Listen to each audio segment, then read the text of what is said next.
Hello, and welcome to the A's and B's of Horror. I'm your host, Jim. With me, as always, is Mark. and we have a special guest today. Say hello, Lucy. Hello, Lucy. So, for anybody that doesn't know Lucy, um, she is a friend of mine from a previous job, and we generally have similar taste in horror, kind of, maybe. Yeah, Oh I think so. Anyway. God, no. No, don't tell me that. Don't tell me Mark, that. you're screwed. You're screwed. Oh, This is Jesus. Yeah. not going to be today. I'm just saying. Yeah. Good thing I have some So- wine with me. Yeah, I know. I have a couple bottles. I mean, glasses too. I have a glass that a whole bottle will fit in, so one glass a day is what I tell my doctor. Right. Yeah, right. There you go. So before we get started on today's movies, let's do a little bit of housekeeping. We do have the Facebook group, the A's and B's of Horror Podcast. We have a TikTok, A's and B's of Horror Podcast. We have a Gmail account, A's and B's of Horror at gmail.com. We are live on every streaming platform you can imagine, so feel free to look us up. Mark, what do you have for this week before we get started on the movies? Nothing. I think we'll just jump into the movies, and then I've got a few things to discuss about other movies and TV shows I've watched. That sounds good. The Ritual, which, if I'm not mistaken, was 2017, right? Hmm I believe And- so. I have no idea when The Shrine came out, so I'm not going to lie. The Shrine 2013? was 2010. Oh, wow, 2010. even older. And whoever picked the Shrine did a great job in matching these two movies up. I think so, yeah. Yeah. Mm-hmm. Really? Okay, well, I mean, I guess you're going I already based on like the Lucy. storyline and not necessarily content. So, okay, I mean that's fair. Let's get started with The Ritual. We open on a man in a bar watching sports, right? Sorry, and Lucy, you'll find that I unfortunately rudely jump in all the time. So I Oh, that's good with Yeah. me. Like you and Jim. So the first thing before we start getting into it, did you notice the rating? This is on Netflix. What the rating? I did not notice a rating. No, I I didn't notice the rating either. So the rating is TVMA for language and smoking. I don't know why they didn't tag violence in there. Yeah, there's a lot more violence than there is smoking. That's very interesting to me. I've noticed Wow. that there's some movies which I sometimes wonder if these streaming services have actually watched. A movie I came across a while ago, but I really like. It's called The Treatment. It's on Amazon Prime, and it is PG-13, and I guarantee you that is a hard TVMA. I'm going to add that to my list. Sounds like my kind Right. of thing. It's very good. 100%. But no, Mark, I didn't notice any of that. Thank you for pointing that out. I appreciate that. Now are we ready to dive in, Mark? Or are you going to cut me off Yeah, again? I'm sorry. I believe this was based on a book by Adam Neville, and I believe Oh, that's good to know. I might have to look that up. yeah, I believe he's written something else, and maybe there's another movie out there that he wrote, but I just remember hearing. I didn't look it up yet, so Nice. okay. Okay. Now we will open on a man in a bar watching sports, right? And then he walks back. He's watching the TV. He turns around and he walks back to his friends. I have to say, with this group of friends, even in the opening scene, the chemistry was really well. Was done really well. You really felt like you were watching a group of friends. You know, they were chit-chatting and joking around, giving each other a hard time. I enjoyed the chemistry between this group of 5 people. Well, what I'll say is I'm from the UK, and the banter is very realistic to what you get over there. It's different in the US, like really different, but the banter is really, really good. I don't know if you're Lucy or myself, the banter's not all that different. That's true. It depends. I mean, Over here, it very much depends on your audience. yeah. Wow. Lucy and I have had a lot of banter back and Yes, forth we with- absolutely- like that. Yeah. Some of it definitely So, not safe for work. Yeah. Yes. No. So, but anyway. But there's even aspects which you might understand, or you might, whenever they're talking about, their holiday or vacation. Mhm. They're Right. saying- I was curious about that. This whole lads trip that they're planning, which is my Right. next bullet point, is that a normal thing over across the pond, Mark? Yeah, it definitely is. And whenever they're talking about places like Ibiza, Mhm. Ibiza is a very well-known kind of early mid-20s party destination where you get huge parties, lots of drunk English people over there. So Right. it's like a spring Not- break. Oh yeah, yeah. Yeah. It's, Yeah. Okay. it's like Noted. continual spring break all through the summer, and people just go away for a couple of weeks. And Well, maybe Mark, once we're rich and famous, we'll have to take a lads trip over to Ibiza. no, those English young people are annoying. Yes, we are at that age where We'll take a podcaster's Yep. trip then. There you go. 100%. I'm on board with that. Yeah, So- whenever we start getting that sweet podcast money. Yeah, wherever that may Yeah. be. Right. It's probably coming in NFTs. Yeah. Oh yeah, 100%. I love money I can't spend. Yes. So they are now talking in the bar, and they're deciding what they're going to do for their lads trip, and they're just throwing all kinds of stuff out there, and everything gets knocked down. They finally decide that they want to do the King's Trail in Sweden. Nope. No, what? No, not yet. So they're all like throwing around ideas. I don't think they actually said, "Oh, we're definitely going to do it." But it's Robert. Oh no, they did. They're even talking when they're walking to the liquor store in a little bit. They're talking about, you really want to go camping, or you really Right. want to go hiking. Right, Yeah. right. But that's not a. We're It wasn't definitely gonna solidified do- until after the liquor store. Right. Oh well, yeah. Okay. So I guess maybe I took it as more permanent because I do tend to go more with the flow. So that's fair. So Yep. Anyway, they're still talking about it. They leave the bar and they go for a walk. They're walking and they On their way Luke. back to their flat, I think. Yeah. Yeah. So Luke decides he wants a bottle. Mhm. It was Luke and Robert go into a liquor store. While they're in the liquor store, there's a robbery. What happens during the robbery, Mark? Well, first of all, what is a liquor store in the UK called? I have no idea. It's called an off license. I did not know that. There you go. You see, I'm educating. It's now an Amanda. educational podcast. Right. And here, where I grew up, it was called a package store. Oh, you must be old. We just call Yes. it a corner store. So sorry, what was your question? What happens in the liquor store? Right. So Luke is looking for a nice bottle of vodka, and in the meantime, Robert's kind of looking around, and Luke looks around and sees the one of the people that works in the off license battered and bloody in the corner. So he's like, "Oh, what the shit's going on here?" And he looks around, and there's a couple of guys robbing the place. Right. You gonna Okay. continue? Sure. Don't lose out on the money shot now, sir. Oh, on. yeah, I know. So they don't see Luke, and he kind of cowers behind one of the counters, right? And Robert's standing there, and one of the guys is like, "Hey, give me all your cash and money and blah, blah, blah." So he hands over his wallet, gives him his watch, and then they say, No. He does not give him the watch. No, he does. No, he does give him the watch. He doesn't give him the wedding ring. He wouldn't give. Oh, him is that what it was? wedding I ring. Yeah, knew his I wedding took ring. something off his hand. I apologize. Okay. That's not with his wedding ring. So one of the guys smacks him around the head with. You'll notice there's no guns in this robbery. Right. Very, very, very British. No guns. And he smacks him with like a metal rod and cuts his Right. face open. And there's a shot of him on the ground looking back at Luke, kind of saying, can you help me out here? But Luke is, it's a fight or flight thing, and he's just like frozen. So Well, he's also gripping a bottle like he's thinking about smashing it to come to the Right. rescue, and he chooses not to. right. Right. He does. He does make the motions like he's gonna try and do something. Just can't get there. Can't Yep. quite get there. Right. He chooses not to. He's scared. Fair enough. Mhm. And then the guy hits Robert again with the metal pole, killing him, or the metal rod. Right. Then, excuse me. And then we flash forward 6 months, and we're hiking in northern Sweden. Right. Yep. So I do want to say at this point, there has not been a single name uttered for this group of people. Mm-hmm. I had to physically look up their name, the characters' names on IMDb, because they have not mentioned anybody's name yet.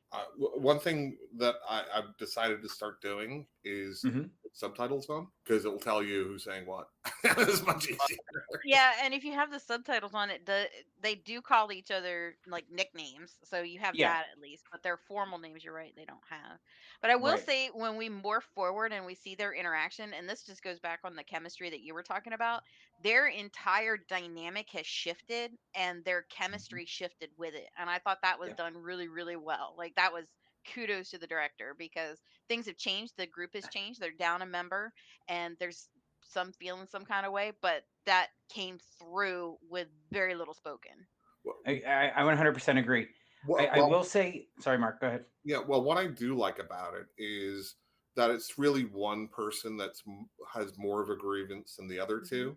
But the other two Mhm. obviously have some, they're still friends, and they probably realize, he could have done something, but he didn't. So it's like they don't kind of blame him, but they don't have the same feelings as the other guy who really has, he's really disgusted with his inaction. Yeah. So also at this point in the movie, I would like to point out that you have four guys that are on a trip. They all become horror movie tropes at this point. It's true. You have Luke, who is like the ingenue of the movie, that kind of moody and brooding, and just kind of there. Then you have Hutch, who is voice of reason, who generally doesn't last long in a horror movie. You have Dom, who is the guy that panics and just freaks out about everything. And then we have Phil. I'm not going to lie.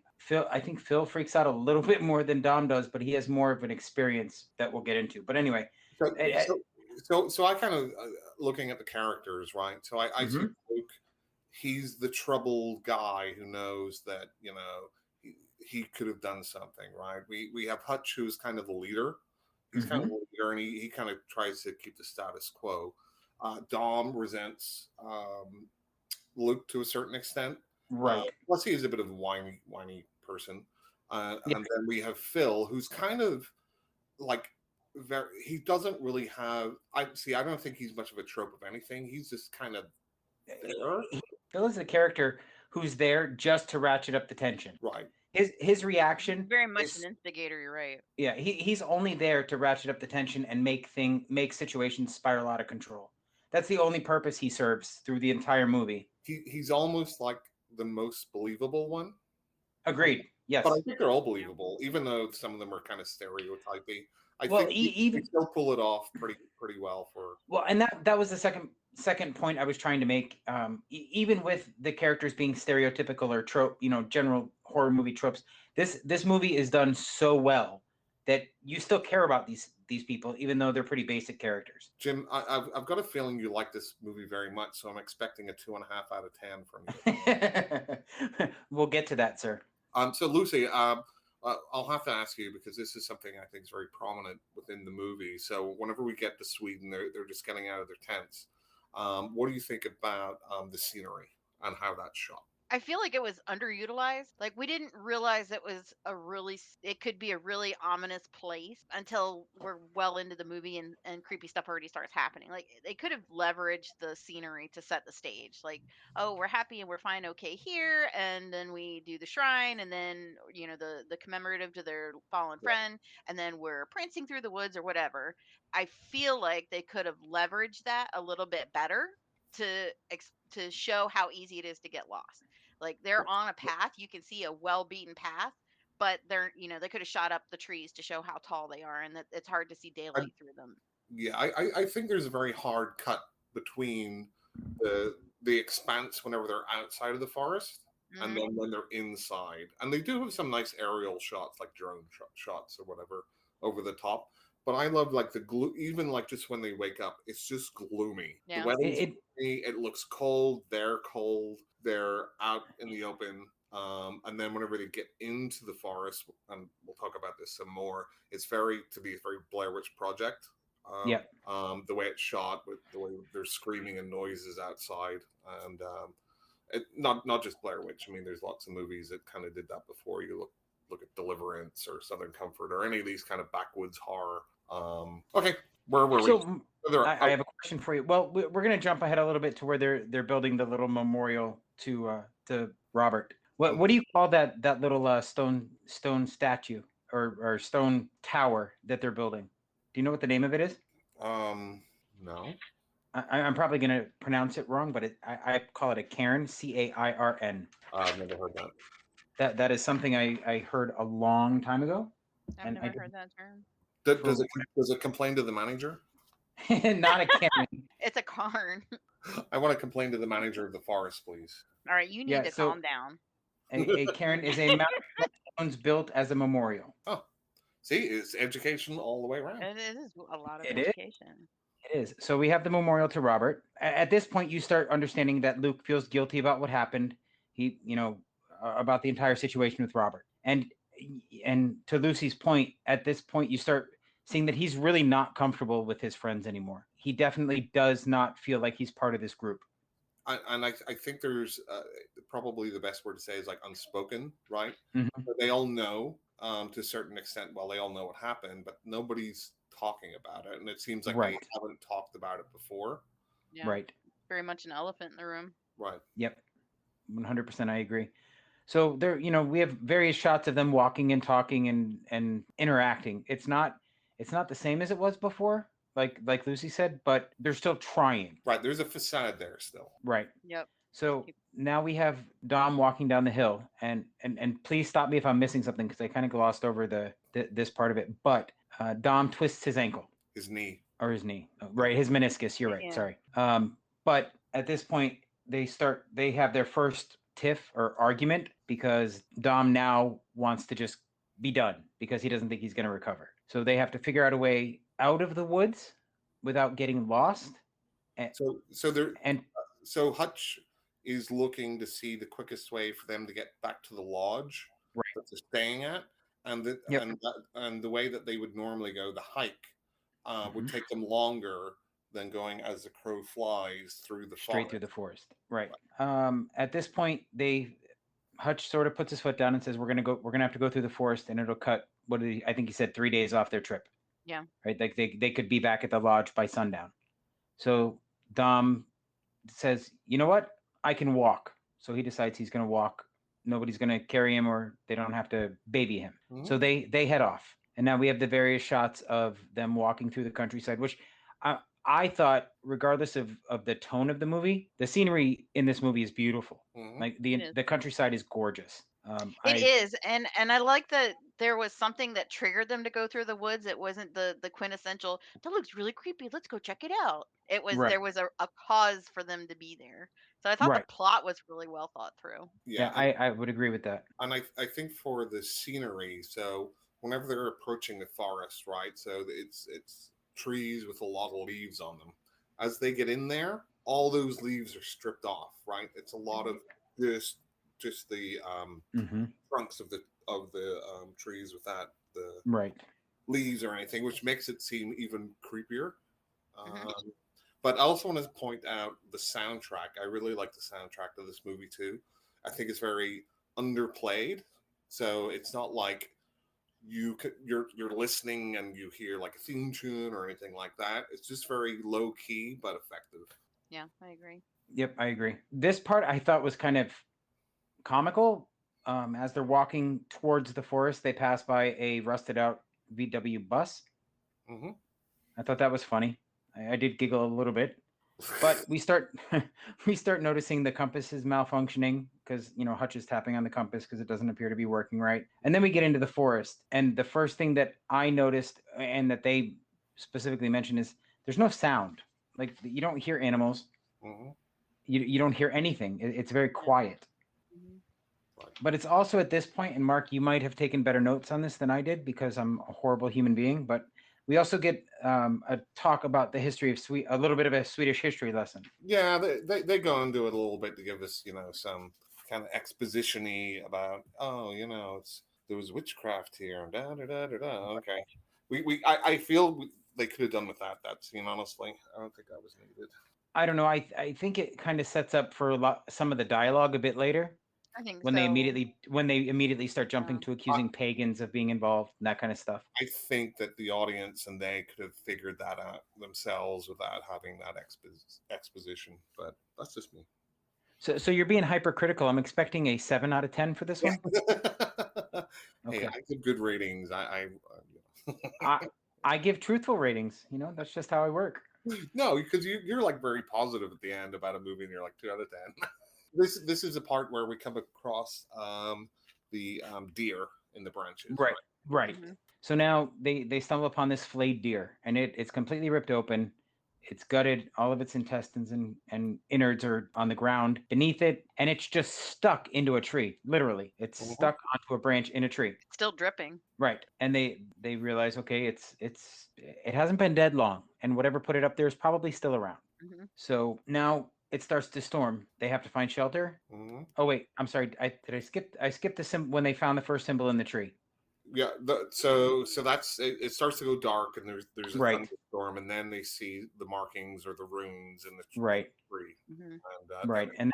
And then they find the cabin and they have to break in because they need shelter. It's raining. yeah, So as they're going through the cabin, Luke hears a noise outside, and this is the point that seemed a little bit overdone to me. Like he instantly becomes paranoid. Like, he hears something outside, thinks he sees something move, and he's instantly paranoid for the rest of the night. right. And I think that's driven though by, and I might be the same way. If I saw like a fully grown deer up 7 foot in a tree that's been gutted, I'd be like, okay, what did that? Because that's a bit, Right, because at that point you're like, that's not a hunt, that's a joy. Like whoever Yeah. did this is pretty sick, and they're still out there. right, I because probably would have peed my pants a couple of times. there's no need Well, for that, right?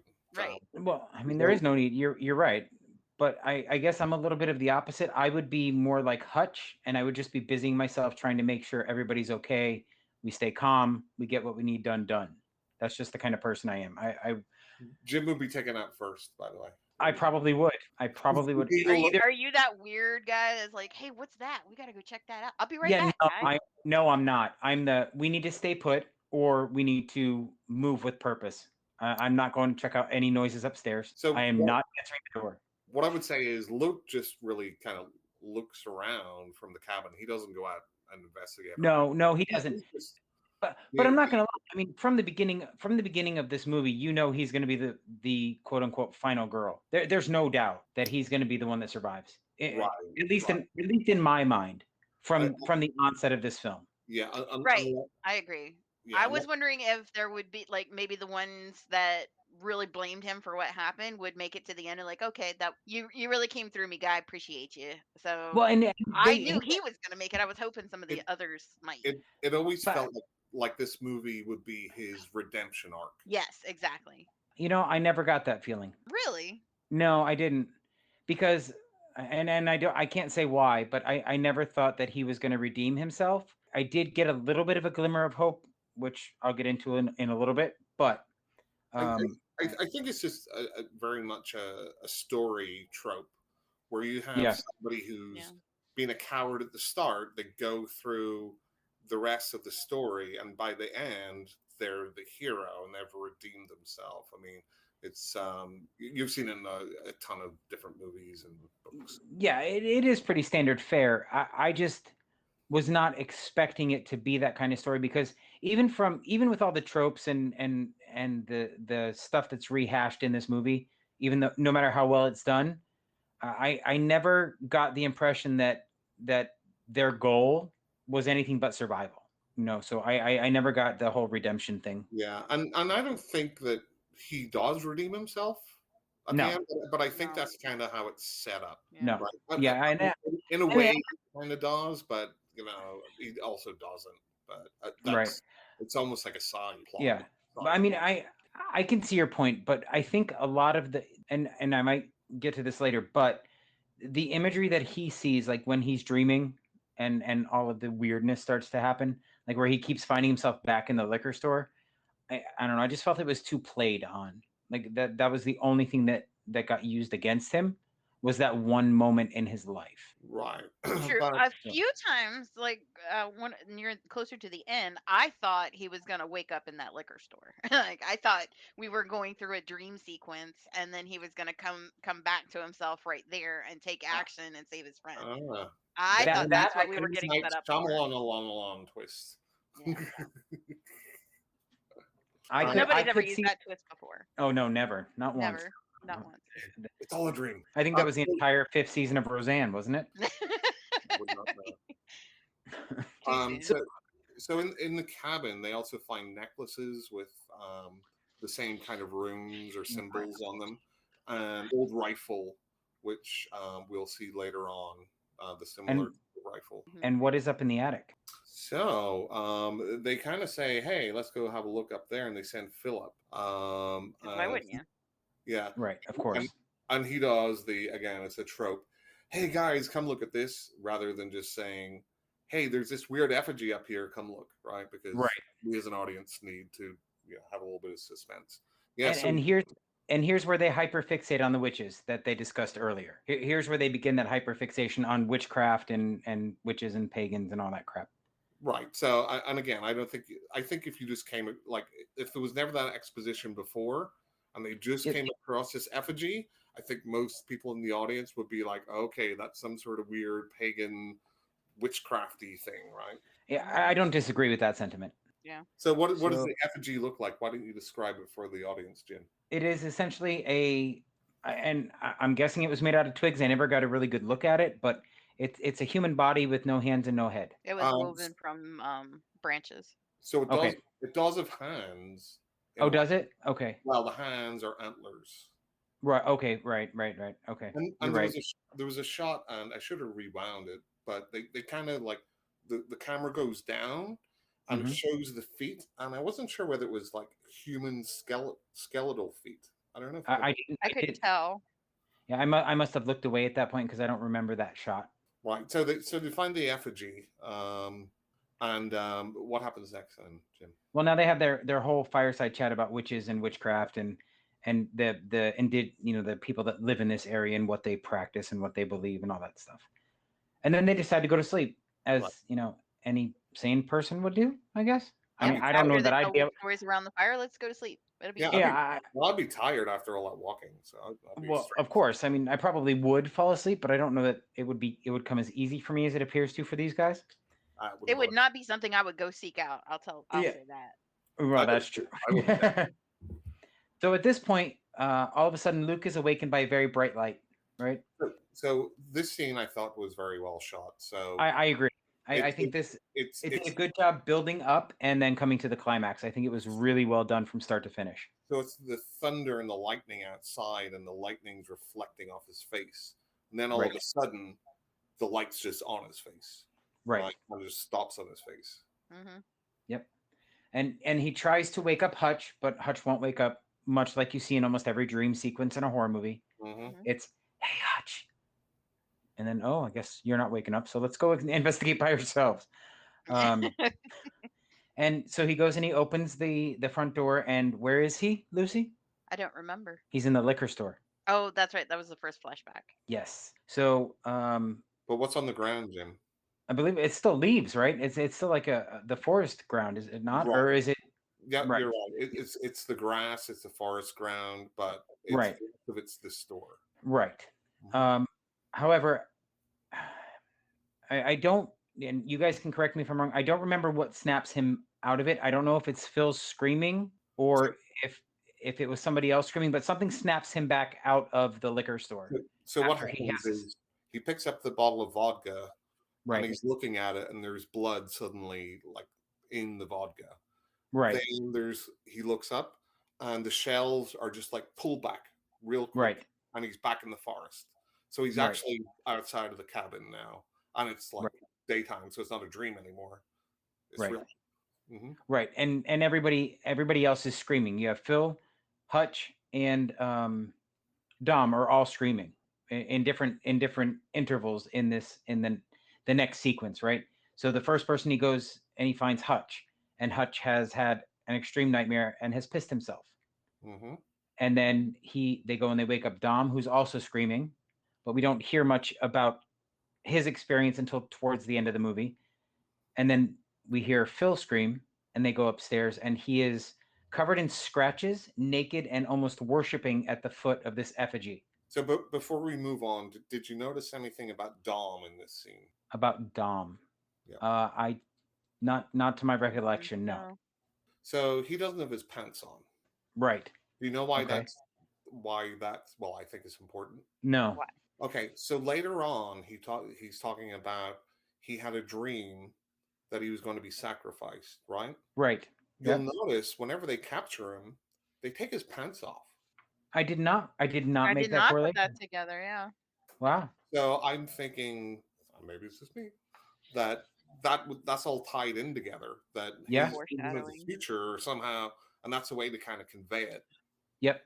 I agree. Or maybe, I do. Maybe he just doesn't like wearing pants. I don't know. Maybe. I mean, I know I personally don't, but it is what it is. I mean, prefer dude's to- got needs. Yeah, I mean, right? I'm not here to judge. Yeah. This is why I can't work from home. I'd never get dressed. Facts, hardcore Yep. facts. Right. So at this point, once everybody gets calmed down, they decide we got to get out of here. Jim, are you at home right now? Yes. I'm glad it's not a video call. Yeah. No. Sorry. Now I got to get that out of my head. Sorry, ladies and gentlemen. Well, great. This Thanks. podcast, Thank you, Mark. You've now made things uncomfortable. this podcast has been rated TVMA. That's right. No, it's just we keep going, TMI. it's going to be NC. We keep going, it's going to be NC-17 here soon. Right.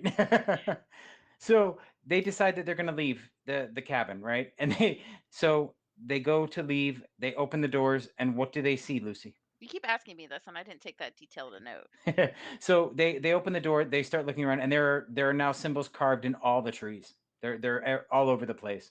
Very Blair Witch Project. Right. And I'm not gonna lie. To me, at this point, it looked to me like even the trees looked different to me. Like I noticed a lot more branches that were crisscrossing, almost like they were blocking them from leaving, sort of like Evil Deadish. Yeah. But I don't know if that's just me and I was just making things up because that's what I wanted to see. But that's how I felt when they walked out of the cabin. Like, So you can never leave. Yeah, exactly. So Dom wants to leave. Everybody wants to leave. And he essentially bullies his friends into following him. I don't care what you guys do. I'm going this way, and he just starts walking off. And Right, so he finds a path that wasn't there before. Well, he thinks it's a path. They're not positive yet. Well, he's like, look, it's all being cleared here. And he's right. He's not wrong. And it is a path. We'll find out it's a path because they found the things that they use to light the pathway. They appeared to me the first time we see them as stones or fallen tree trunks until the end when they're actually lit and in a later scene. Mm-hmm. So anyway, so Dom wants to leave. They go down the path. So they're discussing. They're discussing what happened the night before, and almost everybody's trying to write it off. Well, we just had nightmares. Write it off. He's what's that? Hutch is the one that is trying to calm everyone down, right? Especially like Phil, and he's like, "Oh, it's just nightmares," and Phil's like, "What the fuck are you talking about? I was naked in front of that thing. That's no nightmare." And he's just like, "I don't give a fuck. Just shut up. Let's just get out of here." Right. And at this point, Phil even says something in that house made me do it. Right. Something made him lay or sit at the feet of whatever that effigy thing was. So now they're walking down. They're following. This is where I called them poles this time when they walk by them the first time. Dom starts to get tired. And this is the first time we see Hutch actually get a little cross for the first time, where he calls Dom a pussy because he doesn't want to continue. Yeah. He tells him to stop being a pussy or something to that effect. Luke decides he's going to go up and look and see what he can see on the ridge. Mm-hmm. But on his way up there, he sees something in the woods that scares the crap out of him. And yeah, go ahead. Go ahead. No, go ahead. Oh, I'm sorry. Whoever. Go ahead. Lucy. I didn't have anything. Oh, maybe it was. I'm like, there goes here. It seemed to me that he thought it was the ridge, but he got up there, but there was no ridge. That's how it came across to me. Well, no, I believe, if I'm not mistaken, he actually saw something move. They never show you what it was, but they show some glimmer of movement up back there, and he does say that when he comes back down. Right. There's something up there. Yeah. But I mean, whenever they get to the ridge, they're supposed to be able to see down. Oh, right, that's true. But he gets up there, and it's just more trees, and he can't see anything. And this is a point whenever, and again, very well shot, that there's just this hand across the tree, and it's very very well shot as well, because it's I'm not gonna lie, I missed the actual movement. I knew there was supposed to be some sort of movement that creeped him out, but I did not see the actual movement. I reacted more to his reaction to the movement. Right. Yeah. We should also point out, I guess, that and he shows the rest of his friends, but Luke has a wound on his chest from the. Oh, right, we did. Yes, he's got the. It's like a 3 or 4 puncture wounds almost. Yeah.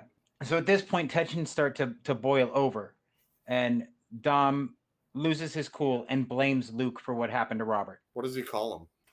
I don't know. He calls him a fucking coward. Okay, that's But fair. Yep. he was very cold about it. Like, it wasn't something that, hey, now that I think about it, this is something that had been festering in this character. And I feel Mhm. like the actor did a really great job at delivering it. Like, I've Yeah. thought this all along, and now you piss me off to the point where it's out there and I'm not taking it back.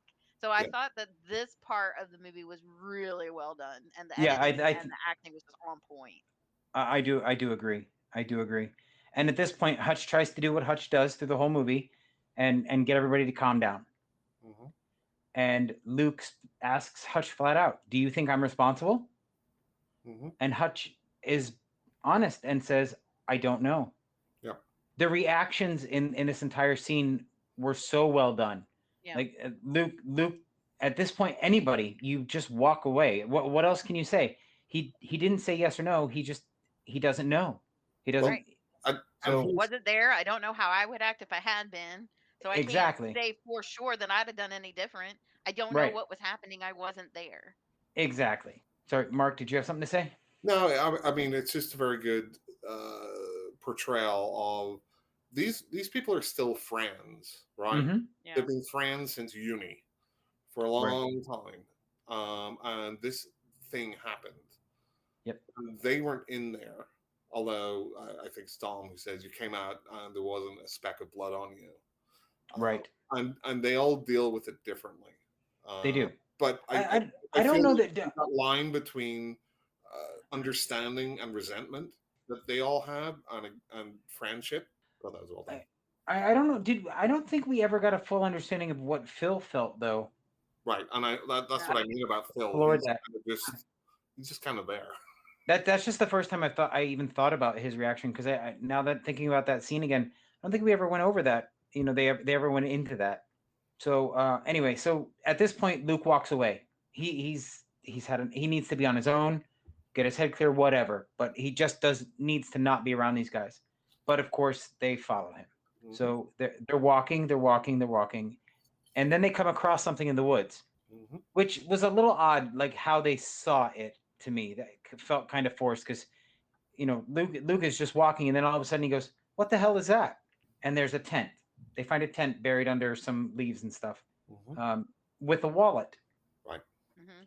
and that's pretty much all they don't make a big deal about this discovery, but to me it's creepy as shit. It Well, is because of the dates on the license that they find in Right. the wallet. So this has been there for a really long time, Yep. and nobody's tried to find it. There's not any signs of life in these woods at all trying to locate this person. So what the hell happened to this person? They haven't found a skeleton either, Right. and they've been probably through, I'd say, probably 60% of the woods by now. Right. And we're getting to the point of the movie where shit just starts happening. Like it starts coming fast and furious. Yeah. When all hell breaks loose, it just goes. Jim, did you write down the year on the credit card? No, I did not. 1984. Wow. I was just a wee babe. Yeah. Lucy, were you even born yet? I was born January that year, so just Oh, barely. I was probably a there couple you months go. old when it expired. Yeah, we are the old men, Mark. Just so you know. Get off my lawn. I hang out I, in a Discord full of whippersnappers, so I am the old veteran of the internet. right. At this point, they go and they want to rest for the night. They've pitched their tents. And they're They've not very happy about that either. No, no, they're not. it's not a good pitch a tent. And again, it's very Blair Yeah, Witch Project. yeah, it is. It is because at this point they should have been out of the woods by now. Hmm. They should be back at the lodge. They should not be camping.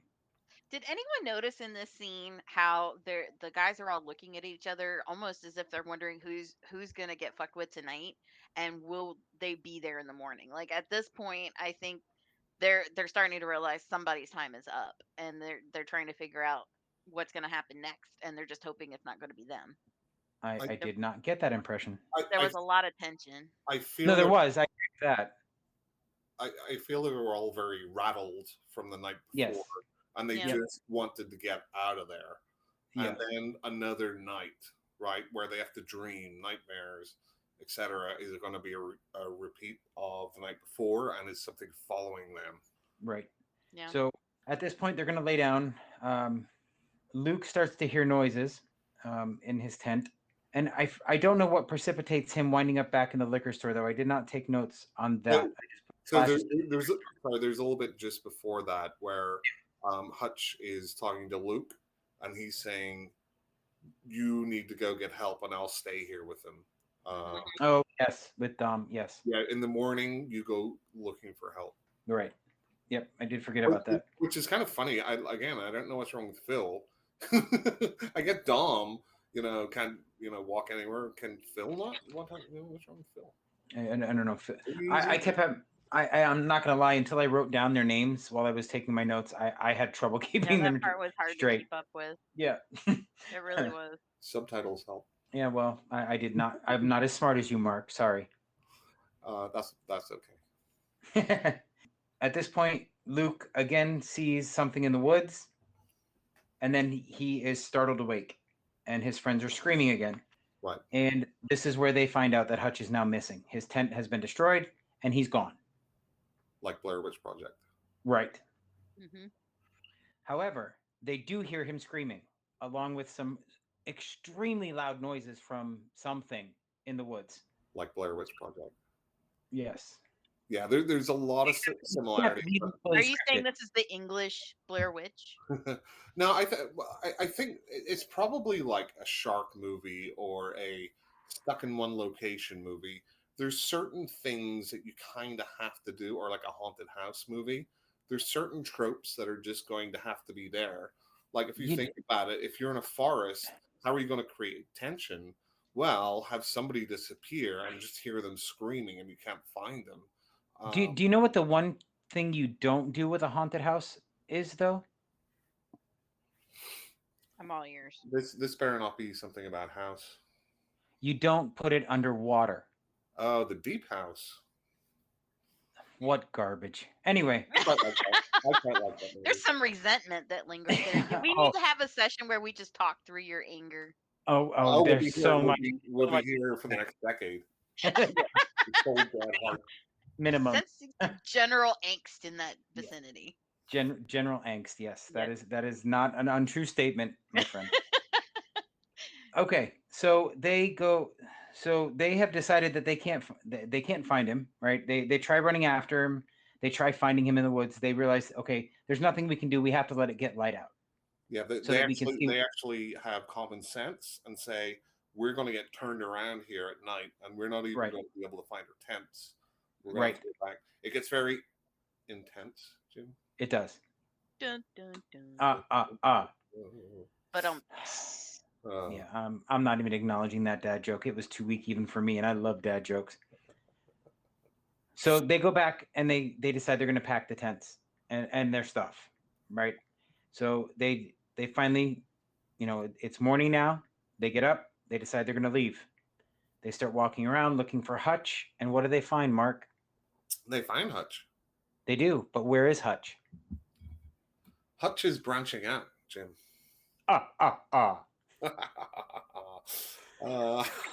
We really need like trigger sounds. Yeah, I need a mixing board with sound effects. You really do, yeah. Yeah, so they find him up a tree, gutted like the deer. Right. And they eventually basically take him down. They're just going to leave him because they can't bring him with them. Right. Obviously, but at least Dom, covers him with branches. Right. But what Luke does something that's very smart. What does Luke do? He takes the knife, and the compass. Here's the thing, though.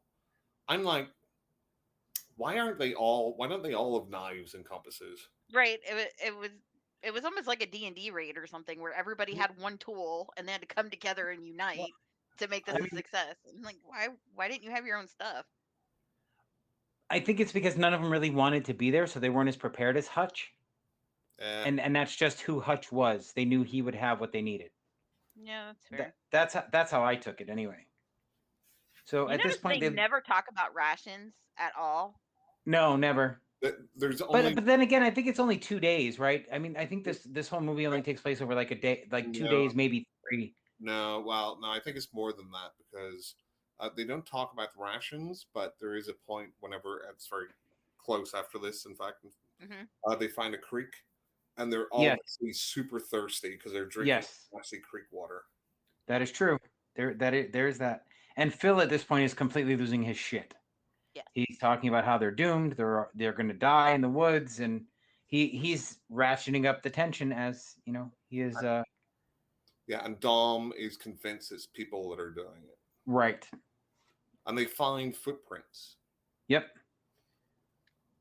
Right? So they. But they're not normal footprints.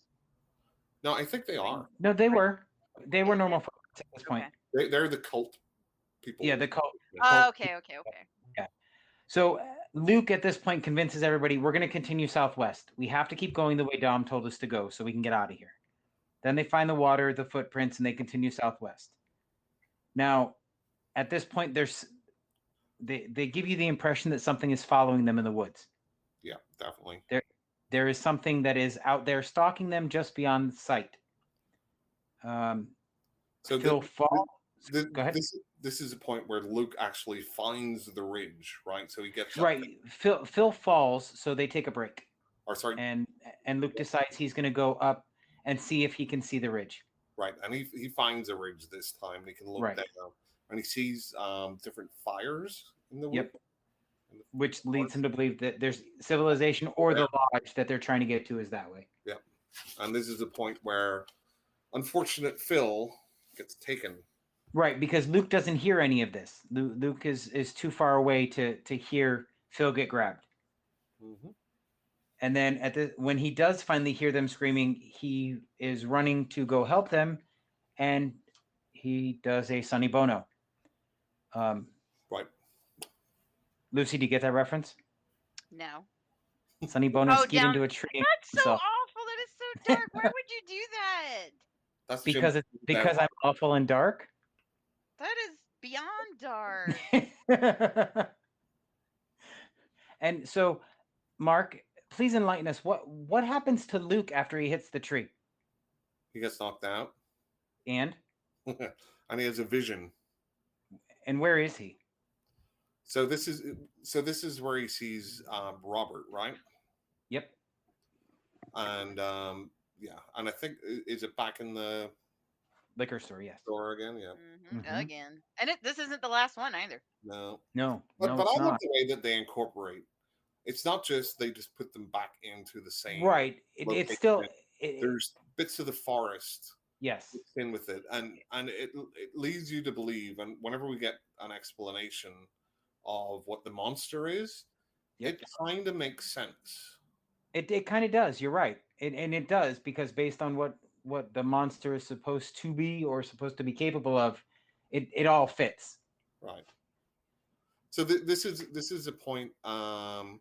Again, and I think they did a really good job of hiding the monster. Yes, it was very well done through until the end. And usually when you hide something like that, it's because it doesn't look very good. But this monster really looks good. But it does. They did a great job of just keeping that hidden. Well, you have to remember, like even with Jaws or Alien in the original, I think it's only 10 and 12 minutes of screen time apiece for the monsters in those movies. Although Jaws was supposed to have much more screen time. Supposed to, but it always malfunctioned. So anyway. A lucky accident. Yes, exactly. So at this point, Phil is grabbed and he is dragged through the woods. And we don't know where Dom is. Dom is just gone. Mm-hmm. So Luke is screaming for his friends, and all of a sudden we find Dom hiding behind a tree. Yep. So Luke promises Dom so now that I'm thinking about it again, I can see where you might think that this was part of the redemption story or redemption arc or whatever. So that does sort of make sense. Luke promises he's not going to leave Dom behind. He's going to be there, and they have this gut-wrenching, almost gut-wrenching, but very emotional talk about his wife without many words. Not yet. At this point, he's going to tells Dom, "I'm sorry, but we're going to have to run." Yeah, I think it's funny. It's like on the count of 3, 1, 2, 3. You're supposed to sit there for a second. Yeah. It's almost like you go first. Yeah, exactly. I'll go after you do. So And they this they is get where up. this is where they find the lighted path. Right. This is where all of the quote unquote stumps that I call them are now lit, and they're running. They're running down the pathway with torches. They make it back to a house, Um, but there's somebody in there this time. so before that, they find Phil. Oh, right, in the tree. Yes, Right. that is true. Um, but this time somebody's home. Luke gets knocked down and then kicked in the face, and we black out. Get- Right? Yeah. Let me just go over this scene a little bit because I really love the way it's shot. Yes, sir. Because they both kind of tumble into this cabin, Yes. and Okay. we kind of see it from their point of view or Yep. Luke's point of view, and it's upside down. So Right. all the shots that we see are from his point of view. Mm-hmm. Yeah. So it's, there's a record player playing creepy Swedish music. It's And always a record player. I It's told you. always a record player. Told you. And They have electric out in the middle of nowhere. Yeah. Or a record player. Everything's firelit, but at night. But they have a record player. I have a point to make about that in the next movie too, battery. just so you know. But I love the way it's shot, where it's upside down, and you see Yeah. kind of the old crone witch upside down, and then Whatever she is. Luke gets a kick to the head. Good night. Right. And then good night. They wake up and they're chained to the wall or the floor. I don't remember exactly where it was chained to, but they're in a room and they've both been chained. Right. And So again, Dom does not have his pants on for some reason. right. For some reason, Dom does not have his pants on. But I didn't know they had dentists there.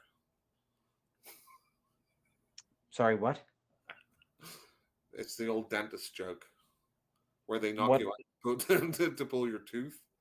You wake up with no pants on. It's a joke. So, for science, can I get the name of that dentist? Sounds like a good time to me. Oh, Mark, your Just joke fell flat, but Lucy saved you. It's okay. You've never heard that? Or you No, wake up, no, I I have not your in a pants are on joke the wall all the way context around. because I've actually heard of it happening. Yeah, no, I've never heard that. I've never heard that Not joke. in a I'm joke, sorry, Mark. no. Well, Jim, you have to be wearing pants whenever you go to the dentist for that to happen. So, I'd have to go to the dentist first. right. 0 out of 10 would not recommend. Exactly. So at this point, Luke pokes through a little bit of the, I don't know, what would you call it? the logs. mud in between the logs, right? It's a log cabin. So. Right, just so he can look around and he sees that the people are building something, right? We don't know what yet, but there's busy work going on outside. It's almost like they're Amish. Close. Swedish? Do they have Swedish Amish or Amish Swedish? Well, they're Dutch. Okay, well, I mean, Amish guess are we're Dutch. close. Yeah. I guess we're close, maybe. Anyway, so at this point, Dom suggests that Luke try and break the glass to cut them free because they're not chained; they're roped. So he tries to reach the glass that's on the table and can't. But as he's trying, people come in, and the old crone lady gives Luke a drink of water and looks at his chest, at his scars, or Right. his puncture wounds, And first of all, she kind of looks at his face for a while. Yeah, she does. As if she's kind of reading, who is he, or has he been chosen or not? Right. Yeah. And then Which also she shows. ties into the next movie too. Mm-hmm. Let's not get too far ahead of ourselves, people, please. I'm just drawing similarities. Okay. I'm just saying. I mean, when tequila's involved, I'm all over the place anyway. Well, I'm all over the place anyway. Yeah. ADHD.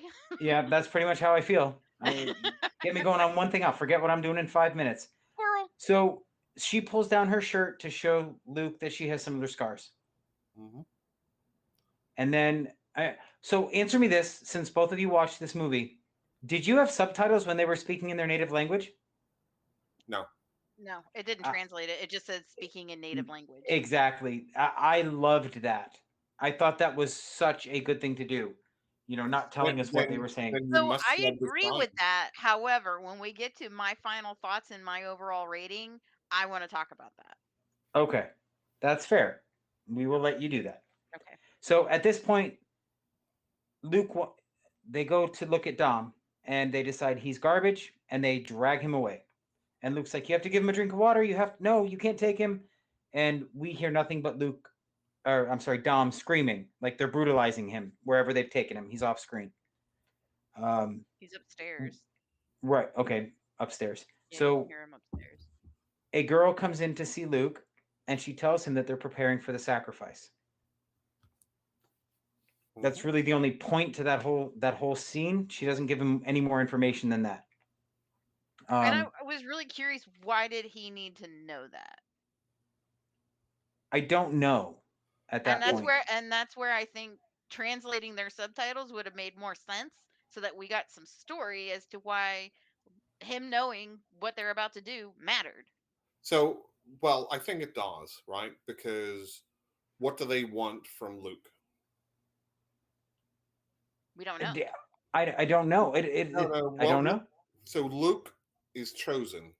He's supposed to be another one of the cult Of the people. Okay. So they're kind of prepping him and showing him, hey, you better be one of us. You're chosen. You better, stick with that. Right, like she says, when you'll kneel before him, right, Yeah. or you'll die. So Mhm. I think they're setting that up like your friend's going to be sacrificed. It's going to be you next. If that makes sense. At this point, Luke falls asleep, and while he's asleep, Dom is brought back in, and he gets startled awake. Mhm. At this point, we find out what Dom was screaming about in the initial scene where all hell broke loose in the cabin. He tells him about how he had a dream he was going to be a sacrifice, and when he was out in the woods being sacrificed, it was his wife that he saw in the woods. Yeah. Mhm. And this is a very good scene between two actors. With Agreed. good writing, where it's like, tell my wife, I tried to get back, and Luke's like, no, no, no, no, no, no, no. You're going to get through this, right? What else? But he does do one thing that is 100% a trope, and he tells Luke, "You have to survive." Yeah. Well, that's kind of what Jim. That's kind of what people with actual beating good hearts would do to another person's situation. Yeah, but I don't think it was for any good reason other than you need to let other people know that this is out here. I don't feel like it was, I love you, man, I want you to make it. It was more you need to let the world know that there is something here and it needs to be eradicated. Well, he said burn it to the ground. Yeah. But he did say to burn the village to the ground. He did. Yep. So where am I? They bring Dom. Okay, so now they bring Dom outside. They tie him up King Kong style, like Jessica Lange in King Kong. You mean like Fay Ray in King Kong? No, I mean Jessica Lange in the late 70s, early 80s version of King Kong with Jeff Bridges. Do you mean like Fay Ray in King Kong, Jim? I do not. Lucy? I'm staying out of this one because I didn't see that King Kong. Some of us are a little more hip there, Mark. Is that why you're referencing a movie from the 70s? Because you're hip? I'm hipper than Fay Ray. Okay. I'm referencing the movie from the 20s. Right. What's the original, though? At least I'm 50 years ahead. Yeah, and you're using the word hip like you're going to go in for a replacement here soon. And that's probably not too far from the truth. I think okay, so this is a question to both of you.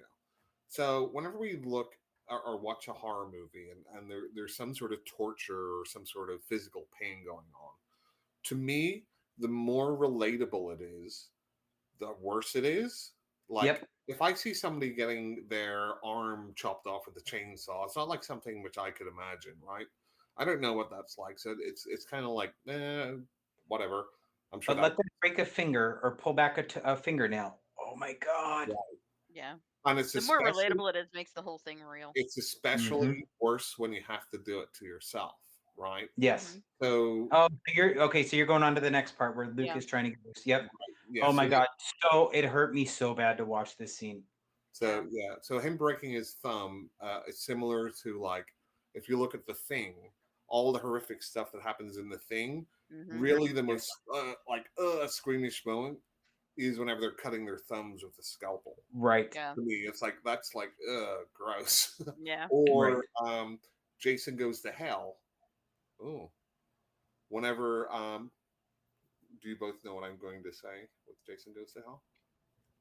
Maybe. So whenever he's locked up beside the bounty hunter and he wants to Mhm. get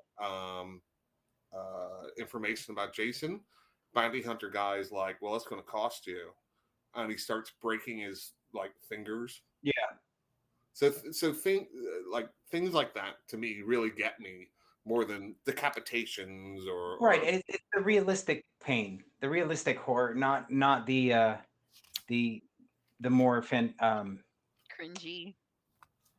over the no, I top. will say though, over the and top. I've Yeah. never had over it happen to me. If it's anything around the eyes, I'm done. I can't do it. Oh. I can't do it. I Oh, cannot so do it. you really had a problem with the next movie then? I did. I absolutely did. And it was funny. Well, we'll talk about it when we get there. I would Yeah. recommend. Well, We'll I would talk about it when We're- we get there. Lucy, we're I would almost there. recommend not watching any Lucio Fulci movies. oh my God. Mm-mm, So tell me you didn't watch The New York Ripper then, right? mm-mm, mm-mm. But Fulci is well known for Every his, time somebody says you need to go watch this movie, my first question is there any eye stuff in it? Because I Yeah. don't. I have to be mentally prepared to put myself through that. Yeah. Fulci is well known for his ocular violence. Ugh. Yeah, and oh man, it's awful at points. Oh my God. So anyway, at this point, something big is stalking Dom through the trees, right? Mhm. But Luke has freed himself, By breaking his thumb. right, by breaking his thumb. That's what that conversation was about. That's right. And Mark, what walks out of the forest to come at Dom? Gale. His wife. Yes. Very ethereal. Even though at she's wearing this- like normal clothes, it was a very I don't It know. was It was surreal. a very intimate, surreal moment Yep. between a man and his wife, even though we know that's not real. Right. Because once she puts her hands on his face, Mm-hmm. what do we see for the first time? The monster. Do you know? Does anybody recall what the monster's called? I do. I know what it This- is, but I don't remember what it's called. It's a Jotun. Jotun. I feel like that name is supposed to have more of an impact on me than it does, and it's probably Yeah, because no, I'm unless not you- as immersed in that culture. Unless you study mythology, you probably would not have heard of it. I listen to Definitely a lot not of from that area, no. right. I listen to a lot of urban fantasy audiobooks, so I've heard the term. Mm. And what does Jotun mean? I do not know the definition, sir. The name, what it means is devourer. Okay. So Oh, in Norse mythology, they were the frost giants, Right. and in this, it's explained it's the son of Loki, Right. right, or a son of Loki. So that kind of explains why it's been playing tricks on them to a Right. certain degree. mhm. Yep. So we got. Let's see. So then Dom, the illusion is broken. Dom sees the real monster, and then he's dead. Mm-hmm. Luke, we go back to Luke in the same room. He pretends that he's still being tied up. The girl comes in to talk to him about the Jotun. She tells him that he will have to kneel before the god or he will hang from a tree. Mm-hmm. So she leaves. Luke finally decides he's going to leave. He's No, free. she goes into more detail about what it is, though. Man. She Go ahead. explains Do- that do it's you- one of Loki's bastard children, Right. There you go. which So I'll let you. was really my only takeaway. Like, this is some badass stuff going on over here. Where's Yeah. Chris Helmsworth when you need him? I know. Come get your Well, I mean, nephew. he never could defeat Loki anyway. So what's the Yeah, point? but this is one of Loki's bastard children. Like, it's only half Loki. Well, but you also know that at this point, if it was inflicting that much damage, Loki would have helped him defeat it anyway. So Maybe. I would recommend Jim and Lucy, if you haven't, if you're interested, I'm reading not. Norse Mythology by Neil Gaiman. I have not Okay. read that one yet. It is on my list though. It's in my Amazon wish list. Yeah, I he have does it. a very good job in kind of making I'm a big fan. size and structuring some of those myths. Yeah, I'm a big fan of Neil Gaiman, so I will. That is definitely on my list. Most of his so stuff Luke- is on my list. Yeah. So Luke opens the door. He starts walking around the cabin. He sees the old witch again, and what does he do, Lucy? How does he greet this nice old lady? Shoots her in the face, right? He punches her in the face. Punches her in the He, face. I know he he's, hasn't got the gun he yet. hasn't gotten the gun yet. He does, he does a full Nick Cage in the Wicker Man remake. Yes. He just does needed the Wicker bear Man. suit on. Yep. So now he goes. Oh no, I take that back. He hasn't punched her yet because No, he's because got to he goes go up the upstairs stairs, first. Yeah, He goes up and the that's where stairs he and finds the weird people praying.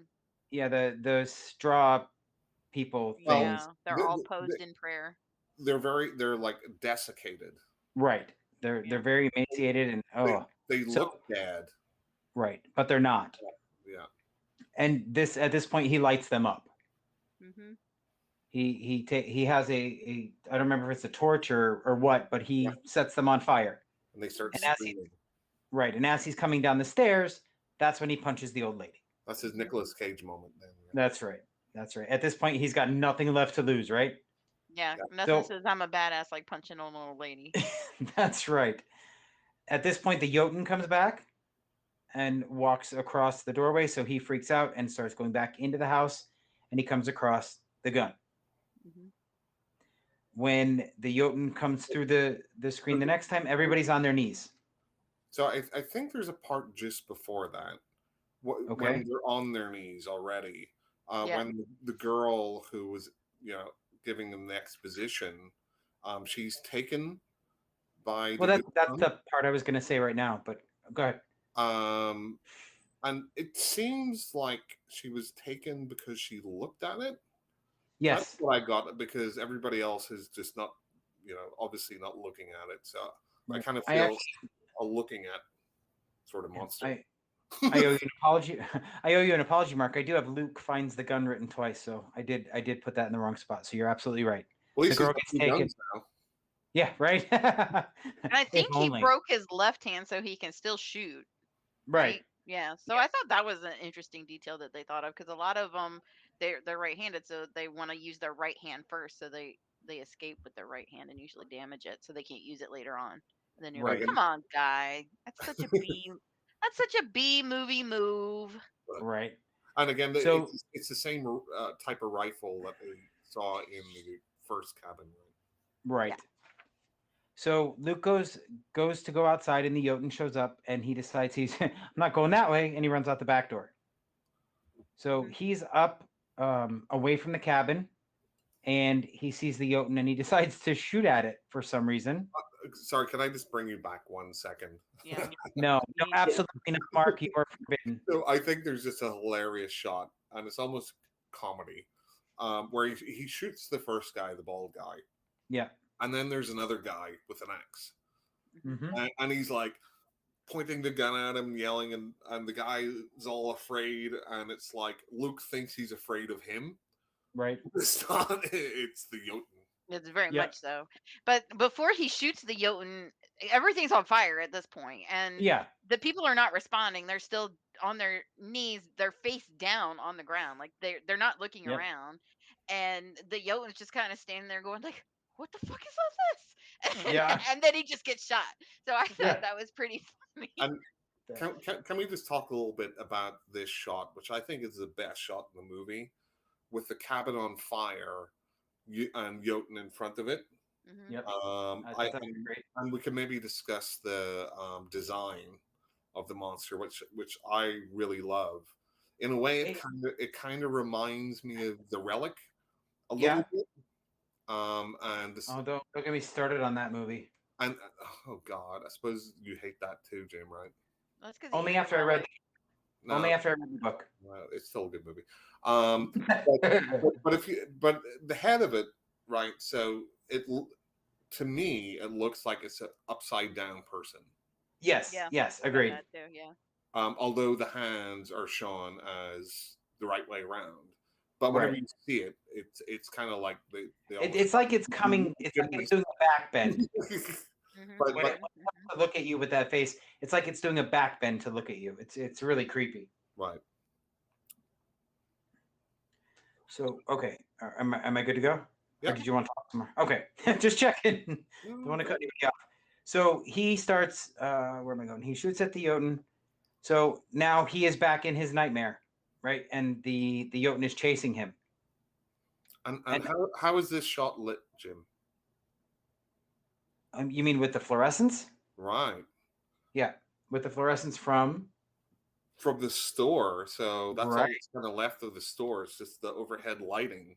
Right. Yeah, Unless so you I know. took this to mean he's moving past that. Like he's powered through that emotional damage and he's moving on through it. And that's why each flashback gets See, more and more sparse. I took it exactly the opposite, where I took it as though the Jotun was the one controlling the flashbacks, and at this point the Jotun didn't have time to prepare, so it just threw up what it could to try and disorient him. That's how I took it. I mean, that's fair when you think what happened to the other guys and that, they were obviously seeing something horrific. They hadn't really been hurt yet, but they were screaming. So Right. they must have been like locked in their own worst nightmare. Right. Yeah, That's that how I makes took sense. Yeah, that makes a lot of sense. So, it. Jim, what does the Jotun do now? He body checks Luke. And then what does he do? He grabs him, Uh-huh. and actually Luke gets up and he starts walking. The Jotun grabs him, and then picks him up and drops him. Mm-hmm. And what's he doing? Who, Luke? Right. He finds an axe and he grabs it. So, to me, whenever I look at that scene, it's Mhm. like Jotun is giving him one last chance because he drops him in a way where he's kind of like on all fours with his head. So Yeah. I'm not going to lie at this point, because he holds him down. So He whenever- tries to get him to Well- submit. well, when he first drops him, it's Yeah. like under that kneeling, bowing position. Right. And Right. but He there is lands on one his point. position. This is your last chance. to- Right. There's one point where the Jotun actually held him face down on the ground Right. before Luke got away. So I do not disagree with you on that point. So at this point, he picks up an axe, strikes the Jotun right in the middle of the face with it, or the whatever body part you want to call it. So top of the his Jotun, abdomen. yeah, wherever he, to me, I for It's whatever his reason face kept abdomen. picturing hitting him right between the eyes, but Yeah, it's his face abdomen. there you go. His face demon. It's his face demon. So Luke is now away from the Jotun and he takes off. And how does the movie end, Mark? So they're yelling at each other, which is kind of fun. Obviously, Jotun has got a boundary, Right. which is the edge of the forest, Yep. and Luke has made his way past that, and so Correct. it's like a primal roar that Luke gives, and they kind of like roar at each other for a little bit. Yep. But then he's so here's what do you say to the cops? I don't know. Like, how do you explain that? This ending is what kept it from a perfect 10 for me. I had so many questions. How would you have ended? I don't know how I would have. I wanted some more information. First of all, how does one get chosen? Is it just it's obviously not a pure soul. He let his friend get murdered. He's very tortured. Where did all of these other people come from? Did he just come into a village and say, you, and you get to live. The rest of them are sacrificed. Where did all these people come from? Why did Loki choose this place for his bastard child? Did Loki you have wanna know anything why? to do with it? Do you want to know I my would love opinion on some why? answers. So the reason I feel that the Jotun chose him was because he knew he'd be obedient. He already 'Cause he didn't he- fight for his friend, exactly. so he could take out all the other guys. But what is the significance of being chosen? Or maybe it's Well- just random. It may just be random, but it does not appear to be random because it does feel like he was in fact chosen. No, And I mean you're chosen at random. Well, no, but I mean it doesn't feel like it was random to me in that sense. Well, maybe Yeah. because it's just our protagonist, so that's why. Yeah, it's and right, it's because it was in the script, Lucy. that's how it was written. It was very. This is why I think I didn't realize it was a book. I'm gonna get the book and read the book to see if the book Yeah, fleshes it out a little bit better. Because the origin story for the monsters is it for me. That's what I enjoy. Like Darkness Falls, absolutely love that. Oh because my we god, have I'm sorry. A full backstory as to what happened, and it's completely plausible. I Ugh. love Darkness Falls. Hang on. The I'm sorry acting's for you. terrible, but Hey, I love. did I love you the just villain. say Darkness Falls is plausible? Yes, she did. Any of those witches could have been burned at the stake and come back pissed off. I mean, come on. Most witches in the U.S. weren't burned; they were hung. Right, Jim? Actually, very few witches were hung or burned. What were they? They were just women. There were no witches. There were no witches. But- Anyway, let's not get started on that. No, We'll go no, for- but witch trials. like at the end of like almost every horror movie where there's like lots of murders and there might be a monster or a ghost or whatever, Yeah, whatever. I always think, how do they explain that to the cops? Like how do you do that without ending up in the loony bin, Right, that's true. or else being accused of doing it? You know the one movie that I think did it right was The Descent. Yeah. The scene at the beginning of The Descent 2 where she has to go to the cops. Ooh, Jim, I thought it that's a rough cut right there. what? So that is the worst ending of the Descent, right? That's the U.S. No, I'm not talking about the ending. I'm talking about actually the beginning of The Descent 2 where she's gotten out and she goes to the authorities to get them to go back for her friends. I think that is probably the most well-explained interaction with the cops after a quote-unquote monster movie, because they don't believe her, but they do know that her friends are missing. So I thought that part of it was really well done. See, though, just thinking from a real world perspective, and Mark would probably be able to chime in, because these are Englishmen that went missing in another country. Interpol's just going to be like, that's not our thing. We don't care. And England can't go investigate. Poland's like, what do you want us to do about it? There's a whole bunch of people out there. What do you want us to do? So Well, I I'm don't sorry. know that it's worth Wait. even saying anything. I have a question about that Well- there, Lucy. What does Poland have to do with Sweden? Sorry. I could have. But, Sorry, I'm just- but it's just semantics. I'm sorry. But- well, it's not semantic. But Interpol would be the agency that would be working on that. Right, because it's more than one country involved. Yeah, because it's cross country. But they're not- It's kind of like Is that something they'd even care about? This whack job went into the woods, killed all his friends, and now he's trying to tell us there's a monster out there. So another thing that's brought up a couple of times, apart from Phil, we don't know anything about Phil, but Hutch has a wife and kids, and Dom is actually a very important CEO of a company or the head of a company. So it would make sense that the authorities would look for him. Yeah, I think there would be an investigation, Oh, that's But- true. but like, what would Luke tell him? Like, Right. would you tell can't him? say- A Jotun came and killed all my friends? No. No, he would be locked up for the rest of it. He would never see daylight again. Exactly. Right. Nobody would believe him. Like if I was writing and I thought, like, I'm not a writer and I probably wouldn't write anything, but if I would like to write a story from the perspective of somebody explaining to the cops some crazy like supernatural thing and doing like kind of flashbacks, but they're trying to explain to the cops, and then at the end of the movie, the cops just like put them in the loony bin. Yeah. Okay. That could be fun. Well, yeah. So Mark, now that we finished the movie, why don't you take us through your normal rigmarole? So, how many frost giants out of 10 would you give the rich 7.5. Lucy?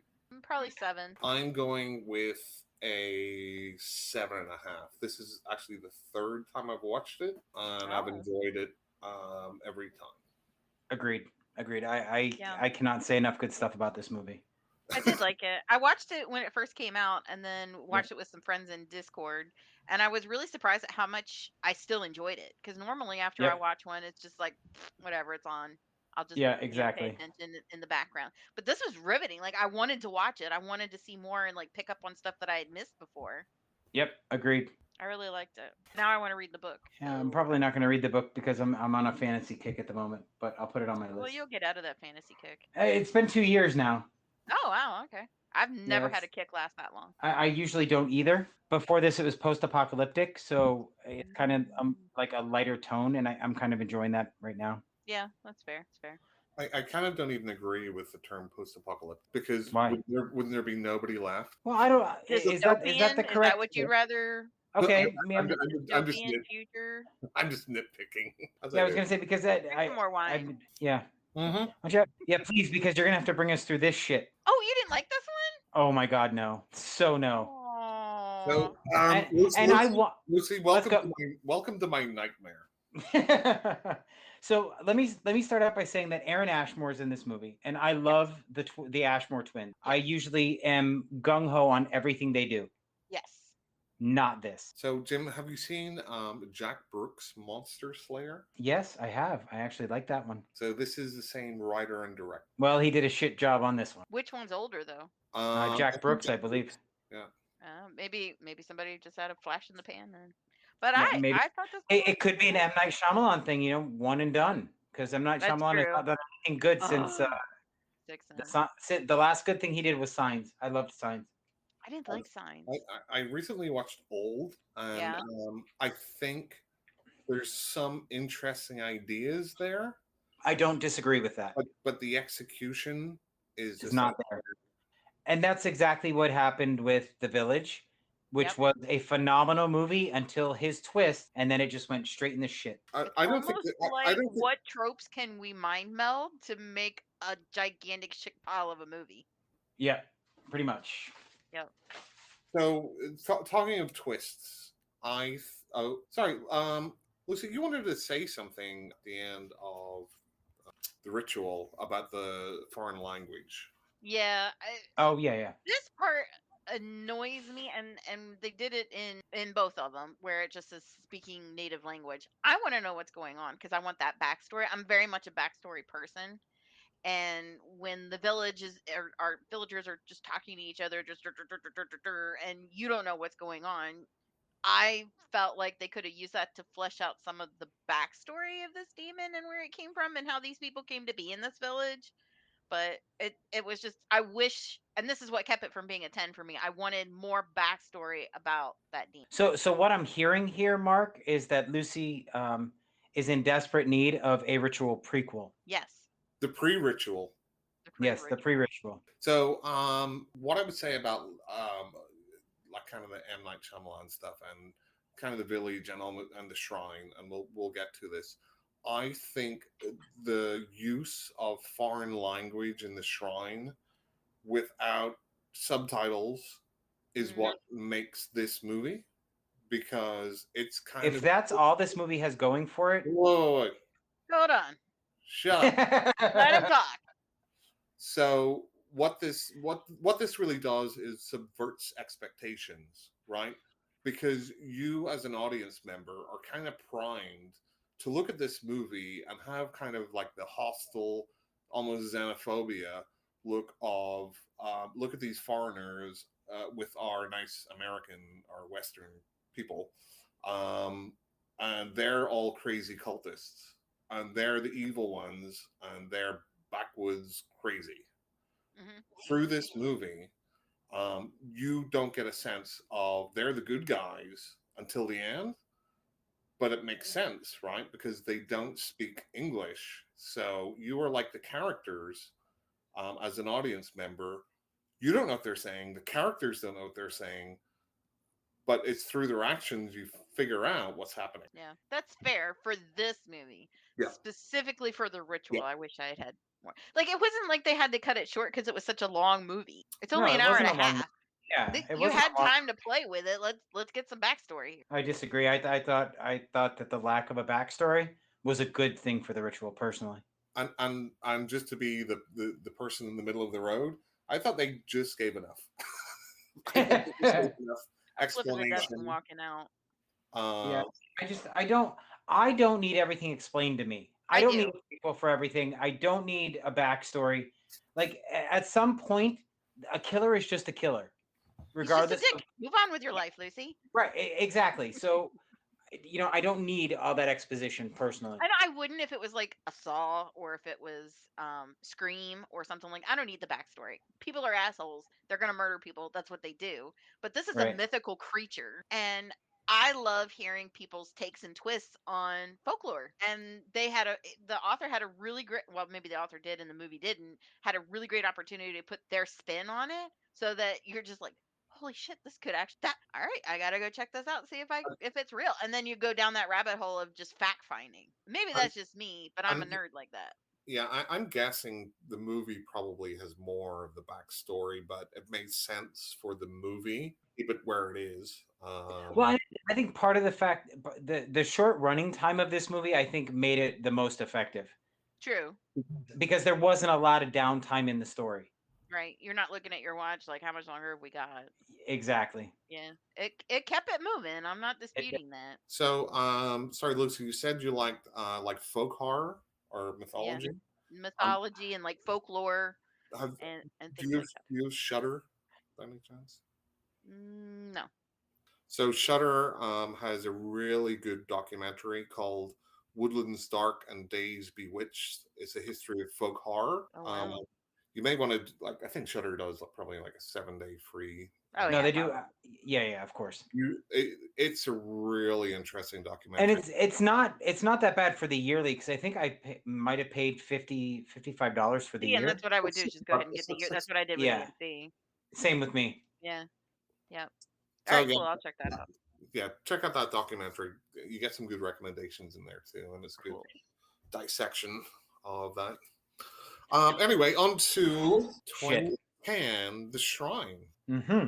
Again, by the director of Jack Brooks, Monster Slayer. Very fun movie. Where The much more superior movie. this movie isn't fun, and it's not supposed to be, right? It's No, not. it's not fun. It might have been better if it was, though. No. So we have an opening where there is again we have a ritual going on. A And man's my only comment on this part was what a big hammer. what she said. So, so a man's strapped down. He's wearing like a sort of gown or cloak, and there's priests around. They're speaking a foreign language, and there's a mask that's held up over his face, and there's spikes in it that's going to go into his eyes. Very much like Mario Bava's Black Sunday. If either one of you have seen it, Have not. no. We Okay, should do that. yeah, it's excellent. And he gets the mask hammered into him. Cutscene, end scene. And seen. Then the next day, or not the next day, the next scene, we have a boyfriend and girlfriend. And the girlfriend, who's Carmen, she is an intrepid reporter and she is obsessed with her job. Put it mildly. Yeah, she's a bit of a trope in this one. Where Very much a trope. nothing will stop her from getting her Hey, gosh listen, story. she is such an unlikable character throughout this entire movie. Mhm. There's not one single redeeming quality about Nope. the character of Carmen. Well, Even when they try and make you sympathetic to her, it does not work. this is very much a trope of the hardcore investigative reporter. It's again, you can go back to the Blair Witch and things like that, where they drag people along with them because they're so ambitious, and then things go sideways, and then they end up being very tearful, and I'm sorry I did this, And that doesn't work here. 1,000 movies. That does not work here. And maybe it's because I hated the movie so much. But anyway. Anyway, so we have the boyfriend and girlfriend. They're fighting. The boyfriend is Marcus, and it's really about her work, so he leaves. Then it goes to her pitching to her editor about Yeah, what is she pitching, Mark? Not a tent. not a tent. So she's found a story about some missing tourists, American tourists. So wait. No. Let's delve a little bit deeper. How many missing tourists? There was like 5, In what span of time? a couple of years. 50 years. Yeah, I thought Five that was a tourists little far fetched. in Like 50 years. Why is that newsworthy? It's better than the B story, Jim. it is better. And what she found it was is after these specific people went missing, their luggage showed up all over Europe. Right. So But she still. pieced it together, and it is a little far fetched, but 5 people in 50 years and she tracked down their luggage? Really? The airlines can't even do that. Jim, didn't you recommend Halloween 2018? I did. How many people died in Halloween? Oh, I have no idea. I think it was 5. How long ago was that? That was what, 50 years ago? Close? 40 40 years. ago? Yet See you where he's love going that. with this? Yet you love that movie, but you've got an issue with this one. I do because this no, This he has a movie problem sh- that Carmen wants to do this story. doesn't right. care I have a problem how with far-fetched Carmen it is. wanting to do this Carmen story. wants to do the story, If you're so it's going to base automatic it trash. on, this is unreasonable that somebody would No, be looking so- into something about We 5 did- deaths over 50 years. Then you have Right, to but go it's and one person. I don't understand why the town was obsessed with that. Just like I don't- Halloween 2018, right? But just like with this movie, why would they care that 5 suitcases showed up in some random European towns from people that disappeared over 50 years? Who cares? Why would there be Why- podcasters and legions of psychologists going to see Michael Myers about 5 deaths 40 years ago? I don't know. I don't remember you being so up in arms about that. Well, that's because the rest of that movie didn't suck as bad as the rest of this movie. I disagree. I'm gonna duck because there's a lot of shots being fired right here. Okay, so we have kind of like the J. Jonah Jameson again trope of the editor. Oh, you're not going to go look into that. You're going to go look into the bee stuff, right? Right. It's probably being killed by pesticide. Right. Right. Like, but story in one word: pesticide. right, man. But so Carmen and the intrepid intern Sarah, poor Sarah, decide no, we're going to somehow get funding to go over here from the paper, I guess. So they go there's in Omaha or somewhere. So a trip to Poland is about the same, right? So they go to interview the mother of one of the missing tourists, which is Eric, who is the same person at the start of the movie. Right. So they go through the luggage, and I actually think that even though maybe the characters aren't the greatest, I thought the acting was pretty solid all around here. Yeah, the acting is not terrible. Yeah, I will give you that. The acting is pretty solid. Yeah, including the mother here in this scene, who's just no. She's entirely too apathetic for my taste. She's lost her son. No, but what I'm saying is she's apathetic. It's almost like she's numb to everything. I disagree. I do not find her. I think it would have been better if we'd had some correlation of when he went missing versus where we are now. Like, has it been That's fair. 1 week, 2 weeks, 2 years, 4 years? How long has it been? Like, I think that would explain her emotion a lot better. Well, to quote the Bare Naked Ladies, it's been 1 week. 1 week. But it's obviously been longer than that because she has his possessions back, which I can't imagine is a quick process overseas. No, that's true. That's true. So it's been some chunk of time where in my head, I'm thinking it's probably like a 6 month, or and that's what I was thinking too. But it doesn't make sense with. Well, we'll get to that. But I was thinking it was giving it a 6 month time frame myself. Yeah, but I thought her acting was good and effective. So Jim, I don't know what you're talking about. Yeah. So Carmen, a lot of my distaste for this scene has to do with the plot devices used. Yeah, you also said George C. Scott can't emote, so I'm not really going to go with you on your how you rate actors. So we have Carmen who's looking through Eric's luggage, finds a journal, and like the last things that are written in it is the name of a place in Poland, Albania. Yes. So fun fact, there is no letter V in their alphabet currently. Oh, good to know. That's an American screenwriter for you. I'm not gonna lie. I don't know if the language was authentic or not, but it did not sound like a legitimate language to me. It didn't. It really sounded like they were talking gibberish. Yeah. Well, that's very American of you to say so. It sounded almost like Russian to me. It had a very Russian. Well, Polish is kind of a mix, right? It's kind of like the German, but a little bit of Eastern European and like Dutch and Russian. Yeah, Dutchian. Dutchian. That's fair, but it felt more Russian than anything. So Albania, which I'm like, are they just doing Transylvania? That's what I thought. Yeah, honestly. I mean, it felt like a trope of a name. So let me ask you this: what grieving mother in their right mind is going to give a reporter evidence? Well, she explained that she called the police. And, the cops are doing nothing. And they just I don't care. I don't believe that any person in their right mind is going to give away evidence, regardless of whether the cops. Mr. Junior Detective, maybe she doesn't understand that that's evidence. It belongs to her son. It's a possession. That's fair. I don't see why not. They're not doing anything. There has totally been cases where reporters have figured it out because the cops just aren't doing it. Mm-hmm. So I can totally see that. Yeah. In fact, Jim, there's been podcasters who have figured out good movies versus bad movies. Yeah, but clearly I'm on the right side of history. I'm just saying. Well, you are. You're not on the right side of anything.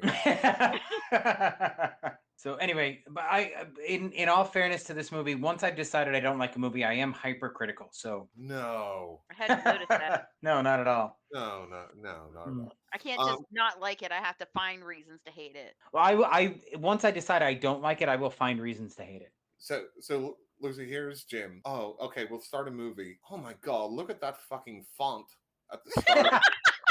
This movie's shit. That is not I untrue. haven't seen That one is person go to the bathroom in this movie. That's just not realistic. Listen, Texas 1 out Chainsaw of 10. Massacre. Where did they find this barn? I'm not gonna lie. There have been times when in my dating life where I did break up with people because I didn't like their hands or their lips moved funny when they talked or stupid stuff. So I do have that hypercritical gene. So shallow Jim.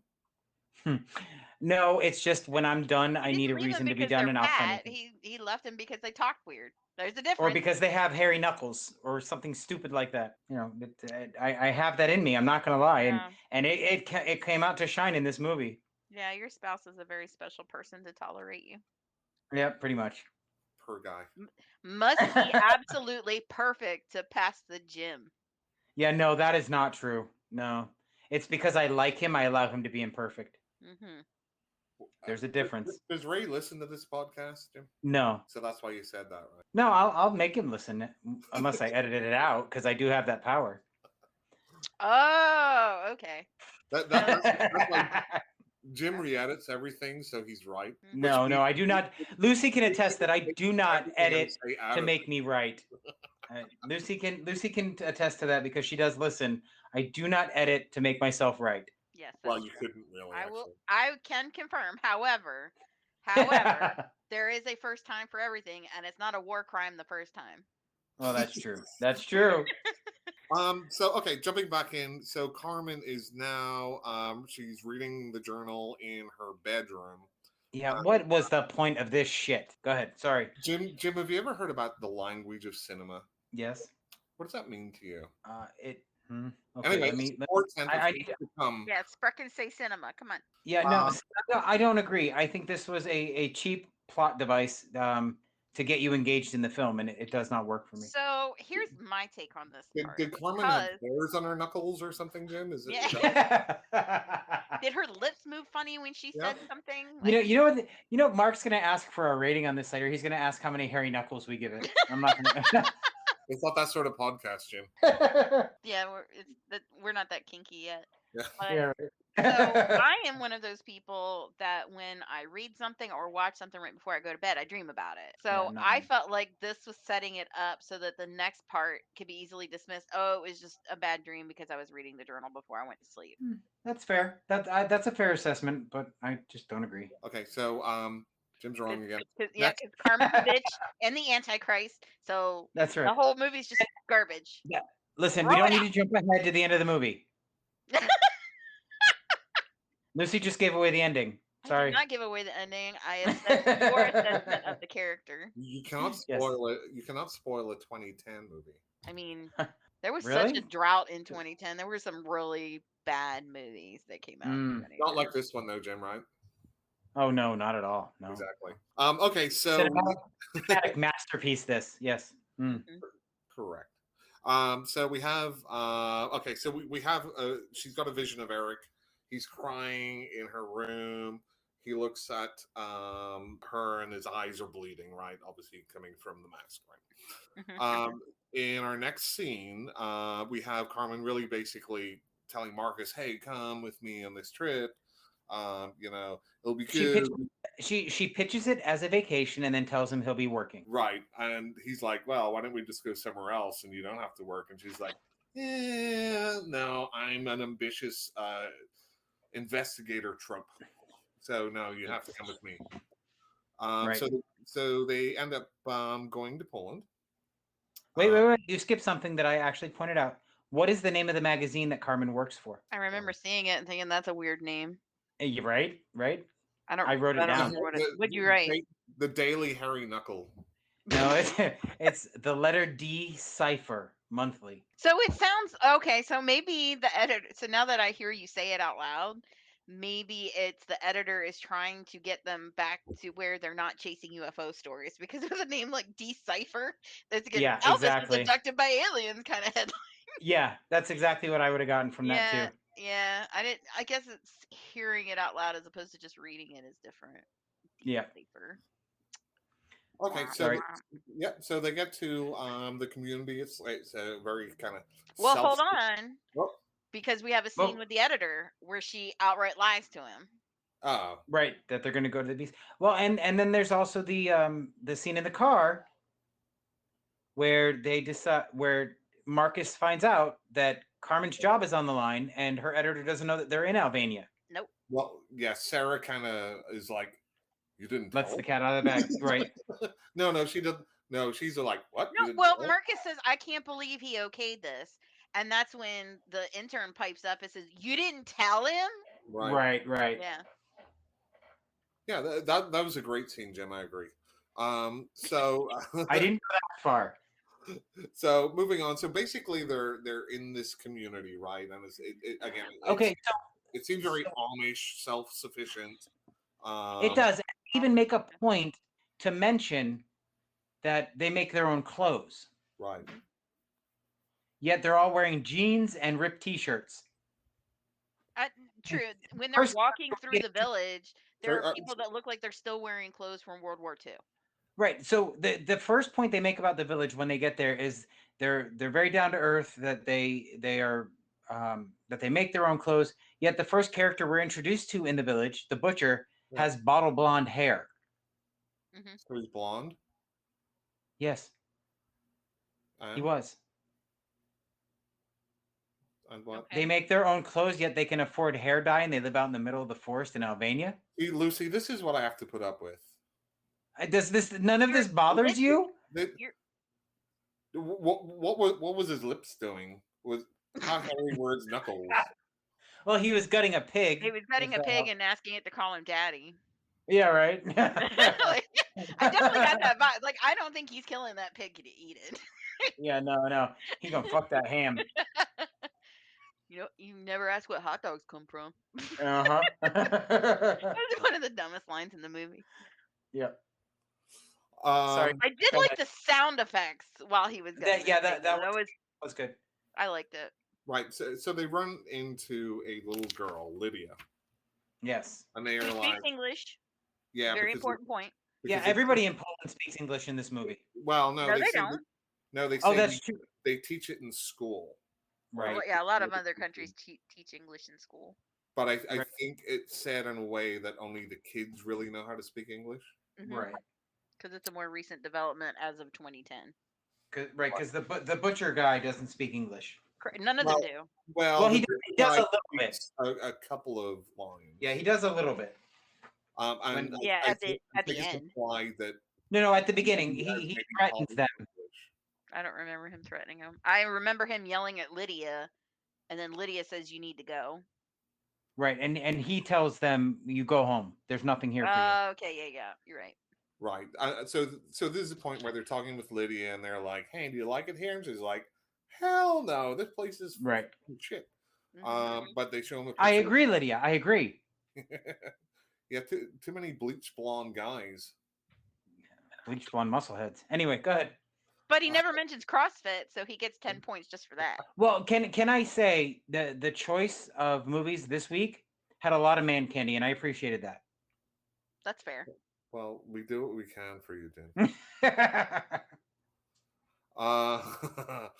So they show Lydia a picture of Eric, and they're like, "Hey, do you know this guy?" Whatever. But the butcher dad basically calls her away and starts like talking in a foreign language, like, "Hey, Right.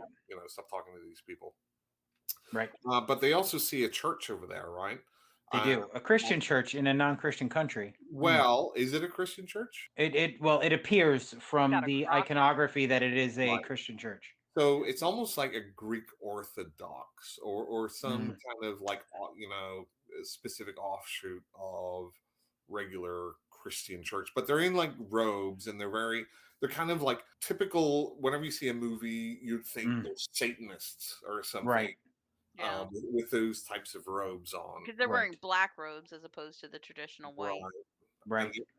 and they're kind of ominous, right? Hmm. And They I are. think Very this, stoic. yeah. So the butcher, he's got a couple of guys, and this is where he says the line, "Hey, Do you know who the other guys are? It's the they're baker and the candlestick maker. Where's your mute button? I couldn't help You myself. got I it. couldn't help myself. and you get upset about Harry Knuckles. I do. Um, Ray's a saint. Anyway, I'm really getting that vibe. That's I'm funny gonna- because his family calls me the saint. They do. I'm Saint James. Uh-huh. yeah, that's called irony, Jim. Oh, is that what that is? It's like Goldie or Bronzy, but it's made of I iron. have not had enough to drink for this. Oh, I do. I do need more to drink. I do. I'm working on Do coffee. Okay. you see why I have to drink wine? Yeah. Oh, Jesus Christ. I mean, Wow. he does a really good job of editing the podcast. So this whole behind the scenes, like I'm like, oh wow, okay. I see how it is. Okay. He edits out me banging my head against the wall. So you know, that I do. so the butcher and his couple of friends are like, nothing for you here, English. Right. It's like English. So they go to leave, but Carmen, the intrepid reporter, is like, no, we have to go back. Sorry, probably to go back a little bit. They also see a place where there's like smoke coming out of the middle of a forest, but it's not moving. It's just kind of sitting there. And this is also referenced in Eric's journal earlier in the film before they leave. Yes. Right. So obviously that's a very important. But we don't know place. that till this point where she says that was in his journal too. Right. And then in typical tropey way, like we should go check it out. Yeah, Right. pretty much. And I think it's actually this point where she confesses she didn't have any permission from her editor whenever they're driving back. And he's just like, whatever. So they walk through. Oh, that's possible. You're right. I might have jumped there. You're right. So they walk through the woods and they come up to this like wall or blanket of fog. Right, nothing there, and cue Captain Obvious because their comments. It's so dense. It's so strange. How would you? I can't take a picture through this. Right, Jim. How would you describe it using different words? I don't know that I would. So you would use the same words. I mean, to be fair, I don't know that I would. To be use fair, the same words. I would call it "Let's get the fuck out of here." Yeah, I do agree with that. I don't know that I would comment on how dense or how strange it is. I would comment more on the fact that we should not be here. I don't know. I'd probably walk in. I'd want to like reach out and like feel it to see if it felt like it fog or something else. It wouldn't bother me. All of which gets you killed. Have you not seen these movies? But they're just movies, Jim. They're just movies. They're not real. They're. How do you know? Jim, how do you know this is not a documentary? Jim, maybe your mom needs to sit you down and go over reality versus fantasy. Mom, you hear that? We need to have a conversation. She does listen, by the way. And the ghosts and the goblins. Yeah. Okay. Ghosts and the goblin. So let's cue this ridiculous CGI fog and continue, shall we? I mean, I think the fog's fine. Again, I thought they worked really well in the fog. Like they did really well acting like there was fog there. Right, and so again, everything's about expectation. I mean, this is not a $200 million Marvel movie. This is a lower budget. Well, I don't watch Marvel movies, so that's okay. I not don't a know. Star Wars movie. Musical or whatever you watch. I don't watch Star Wars either until recently. The series, yes. The movies, no. The series were high budget. Okay, Toy Story. Yes, they were. Jim, whatever you watch. I've never seen Toy Story. All right, whatever the fuck it is, you watch. I'm really making you work for this. See, if you're gonna give me shit, I'm gonna make you work for it. No, you'll take it and like it. That's probably not untrue. So, Ew. Yeah, exactly. Sorry. Go ahead. So I think for the level of budget, and there's not an awful lot of. No, I don't disagree. They did do well with what they had, and I do agree with Lucy's point that when they were in the fog, it was well done. Right. So Sarah walks in while they're kind of discussing, should we go into it? Right. Carmen goes in to look for her, and then Sarah comes out, but she's kind of. Well, this is also the first time Carmen actually takes responsibility. She says, "I brought her here." Right. Yeah, that's fair. So she's gonna go in. So give her a point there. So whenever Sarah comes out, she's kind of shaken. She's got like cuts on her face and her arms. But we go back to Carmen, and she goes into the fog, and she sees Pazuzu. the shrine. It's Pazuzu. It looks like Pazuzu. It's very much a Pazuzu-esque Do statue. you know that reference, Lucy? No. Pazuzu is the statue you see at the opening scene of The Exorcist. Oh, I did Well, not know what it had Pazuzu a name. is the demon. That demon that the statue is based on, or whatever. Got it. Right. Okay. But Now I'm following you. I mean, I definitely think it was inspired by that. But Yeah, I really love the I face agree. on. I really love the face on it. With I these did little too. sharp teeth. Like I actually started looking for that. I want a collectible of that statue. I think it's cool. I have a gargoyle that has the same face on it. Is it Okay. reflective? Like, is that No, your no. mirror? I Tell Ray No, you're talking about him like that. don't have the cute. I don't have the cute little wings on my back. Mm, Well, of course you wouldn't. No. it's a dead giveaway. She's looking at this shrine, this statue, Mhm. and again, it's very Pazuzu. It's got a hand outstretched holding like a heart. So she takes a picture. She goes to take another one kind of from the side, and a very creepy kind of moment when she goes to look at it again. The head Face is changed. right, so it's looking at her as if it's been following her. Mhm. Yep. And then we see And then blood- And then blood- go what? ahead. What? And then what? Jim, go ahead. It starts to bleed. Right. From Well, everywhere at first, and then they close in on the heart, and the heart is beating no, and no, bleeding. no. It was bleeding from its eyes. Oh yes, it was. It was And bleeding that- from several places. Right, but specifically the eyes, and that's important when we think about the sacrifice What's that happening, happened so- in the Mhm. beginning of the movie. So it was That's very fair. important. Okay, I did not make that Specifically the connection. yeah, specifically the eyes were bleeding Right, and there is a pulsating heart in in its the hand. hand. So that freaks her out. So she leaves. She gets out of the fog and she finds Sarah and Marcus. Right. Right. So, but Lydia's watching them, She is. and Carmen approaches her, and Right, again, because let's not get out of here after the whole creepy statue thing. Let's talk to the little girl that shows up randomly wearing a white robe in the middle of the woods. an intrepid reporter, Jim. Nothing will. She's a stop her. garbage human being. Anyway, That's a pretty harsh assessment of that somebody is. you've never met, sir. I am now watching her life unfold. I can judge. No, you're watching.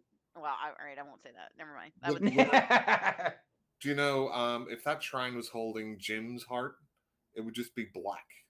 It would. well, Okay. kudos to the statue for finding it because I'm pretty sure he doesn't have one. Yeah. Yep, that's He's true. being very That's true. critical about this It- poor woman just trying to make her way in a man's world and prove that she's a good damn reporter. Damn it. Oh, that is such garbage. She is a cold, manipulative bitch. Anyway, go ahead. Jim is missing his heart and his movie. Yeah. Okay, so we're back with Lydia, and so Carmen goes to talk to her, and she says that they'll show Carmen and Marcus, etc., where Eric is. So I really love the way that they kind of framed where this like cabin. It's not even a cabin. It's like it's like the side of a hill that's been carved out. Right, with a door. Right. Yep. So they go in, they find a bunch of coffins, right? And they start. Oh, go ahead. No. Go ahead. I'm as soon as you start talking about what they're gonna do, I have a point to make. Okay. So they find a bunch of coffins. So they start opening them, and they find bodies with these iron masks. So did you notice in I think it's either the first or second coffin that they open, it looks like one of these bodies has freaking chicken feet for hands. I kid you not. It looked like chicken feet or just wires sitting pointing out. Yeah, it was for the assumption. great effect, but they're also in various It states was- of decay. They're What I desiccated. didn't I get was found they it never quite commented on the hysterical. smell. That place would sink to high fucking heaven. Yes, it would. Nobody said anything about the smell. That's true. Yeah. So they find a bunch of desiccated bodies, basically, Right. in these In coffins. individual boxes, yeah. Right. And the symbol on the mask is the same as the symbol on that church Mhm. that they saw. Yeah, the bodies still have the masks attached to them. And Right. they find I was gonna say Marcus, but they find the Eric. kid, Eric, and she tries to pull the mask off and he starts to like crumble but Right. there's Right. it's this is when they start realizing that the masks are anchored to the skulls, which I thought And was interesting that they explained that the hammer came down on the mask because you don't see that in the first part. You just see the guy right, swinging the hammer, right. and they explain that this is what's happening in those rituals. So I thought that was really fleshed out. Mm-hmm. Jim, do you agree? Um, He's uh, not going to agree I'm with not, anything positive about this I, movie. exactly. no, that is not true. I have given kudos and told you the parts that I enjoyed. I have not completely totally bashed this movie. Jim, We're getting Jim, three hairy knuckles on Jim, this one. here's how it goes, right? So I pick a movie and you hate it, and we go through the movie and I illustrate the good points of it, and then you agree, and then you're just like, I'm going back to my original opinion, 2 out of 10. Yeah, it doesn't change anything. You're like, yeah, okay, good point. Yeah, okay, and good that's point. great. And then we're So still here at 1 out of 10. yeah, and then that's exactly what it's going to be. I'm not going to disagree. There are some good things about the movie that I could enjoy, but as a whole, I detest this movie. I think so. I texted Mark while I was watching this that about as soon as she sees the statue, I remembered this movie and I remembered why I forgot it Right. And why did you forget it? because it's a garbage movie. I'm Jim, feeling I, Jim just has a lot of problems with I, strong, I, independent women making their way in a man's world. That is I that agree. is untrue I think because that I was have a really problem. helpful. I have a bigger problem with weak female characters. Jim, A bigger problem than this because you are really hating on Carmen. I am hating on the character of Carmen because I think it's poorly written. Hey, Jim. Yeah. Just to give the audience an idea, let's exclude like Nightmare on Elm Street or any of those movies. Give me some of your favorite movies, like 9 or 10 out of 10 movies. Alien. Okay, next. Shit. I can't disagree with that. Let's see. Next, we would have to go with Dead Alive. That's a 10 out of 10 for me. We Which would one was Dead Alive? Jaws, of course. Right. Dead Alive was a Peter Jackson movie. It's a New Zealand. Can you name? Oh yeah, okay. Can you name some movies which, I understand Dead Alive is not a very famous movie per se, but something more independent, something that most people mightn't have seen. That you like Cube? No, Cube's pretty famous. Yeah, but it wasn't. It wasn't for a very long time. But it is now, so you can't use it. So, if there's any sort of independent movie that is Big Bad Wolf was very good with Kimberly Brown. And why do you like that movie? I enjoy the humor that's present in it, and I appreciate the overall tone and the visual style. So I hate that movie. You know why? Because you think it's ridiculous? Big Bad Wolf? Yeah. Can you imagine the amount of hair on those knuckles, Jim? Although you do get to see swinging werewolf dong. That was pretty hysterical. Okay, so when he says the movie's hysterical, it means it's the humor of a 12-year-old boy. Pretty much. Okay. Noted if there's a lot of fart jokes in it, it's a 10 out of 10 for Jim. Or if there's naked dong. Yeah. Yeah. No, this was werewolf dong. This doesn't count. It absolutely counts. It's the best one. That's on my bucket list right there. Oh, okay. So and it has not to be a only werewolf, not an overly hairy man with hairy knuckles. Well, what about a vampire posing as a werewolf, like in Dracula with Winona Ryder? Lucy kind of, Can't do it because a vampire would be cold to the touch and a werewolf runs warm. It's documented. This is fact. Fact, huh? Jim, why do you hate facts? I don't hate facts. Do we need to have like a deeper session, Jim, where we talk about this anger that comes in outbursts to characters and movies that would otherwise be enjoyable without your micromanaging of the facts? Ladies and gentlemen, welcome to Jim's therapy session. This is not what I signed up for. No, I mean, so here's what I have a problem with, right? I can be okay with a weak plot. I can be okay with weak characters or poorly written characters, I should say, not weak characters. I cannot handle dealing with a character who, especially, I'll tell you why I hate Carmen, and I'm sorry if I spoil anything for anybody that may not have seen this. Through the entire movie, they set her up as a cold, manipulative person. and then something happens to her in the movie where you're all of a sudden supposed to feel sorry for her, and it doesn't work. It's forced and it's ridiculous, and that's what I have a problem with, and that's why I hate the movie. And then you have Marcus, who is a giant pussy for 90% of this movie, Jim, that is then trying to be the savior at the end. Jim, do you like the Blair Witch Project? No, You don't. no, I do not. I'll move on then. I I was going to make a very good point, but you would have to have liked it anyway. So getting back, Do you like Blair Witch, Mark? I do. Okay, then I won't say what I was going to say. Well, no. So I will say this about the Blair Witch: it was extremely effective in its marketing. Yes. And it was extremely effective in hoodwinking the audience into believing it was a real found footage. Yes. I think it was extremely effective that way, but I did not enjoy the movie. I think that movie set the precedent for social media. Okay.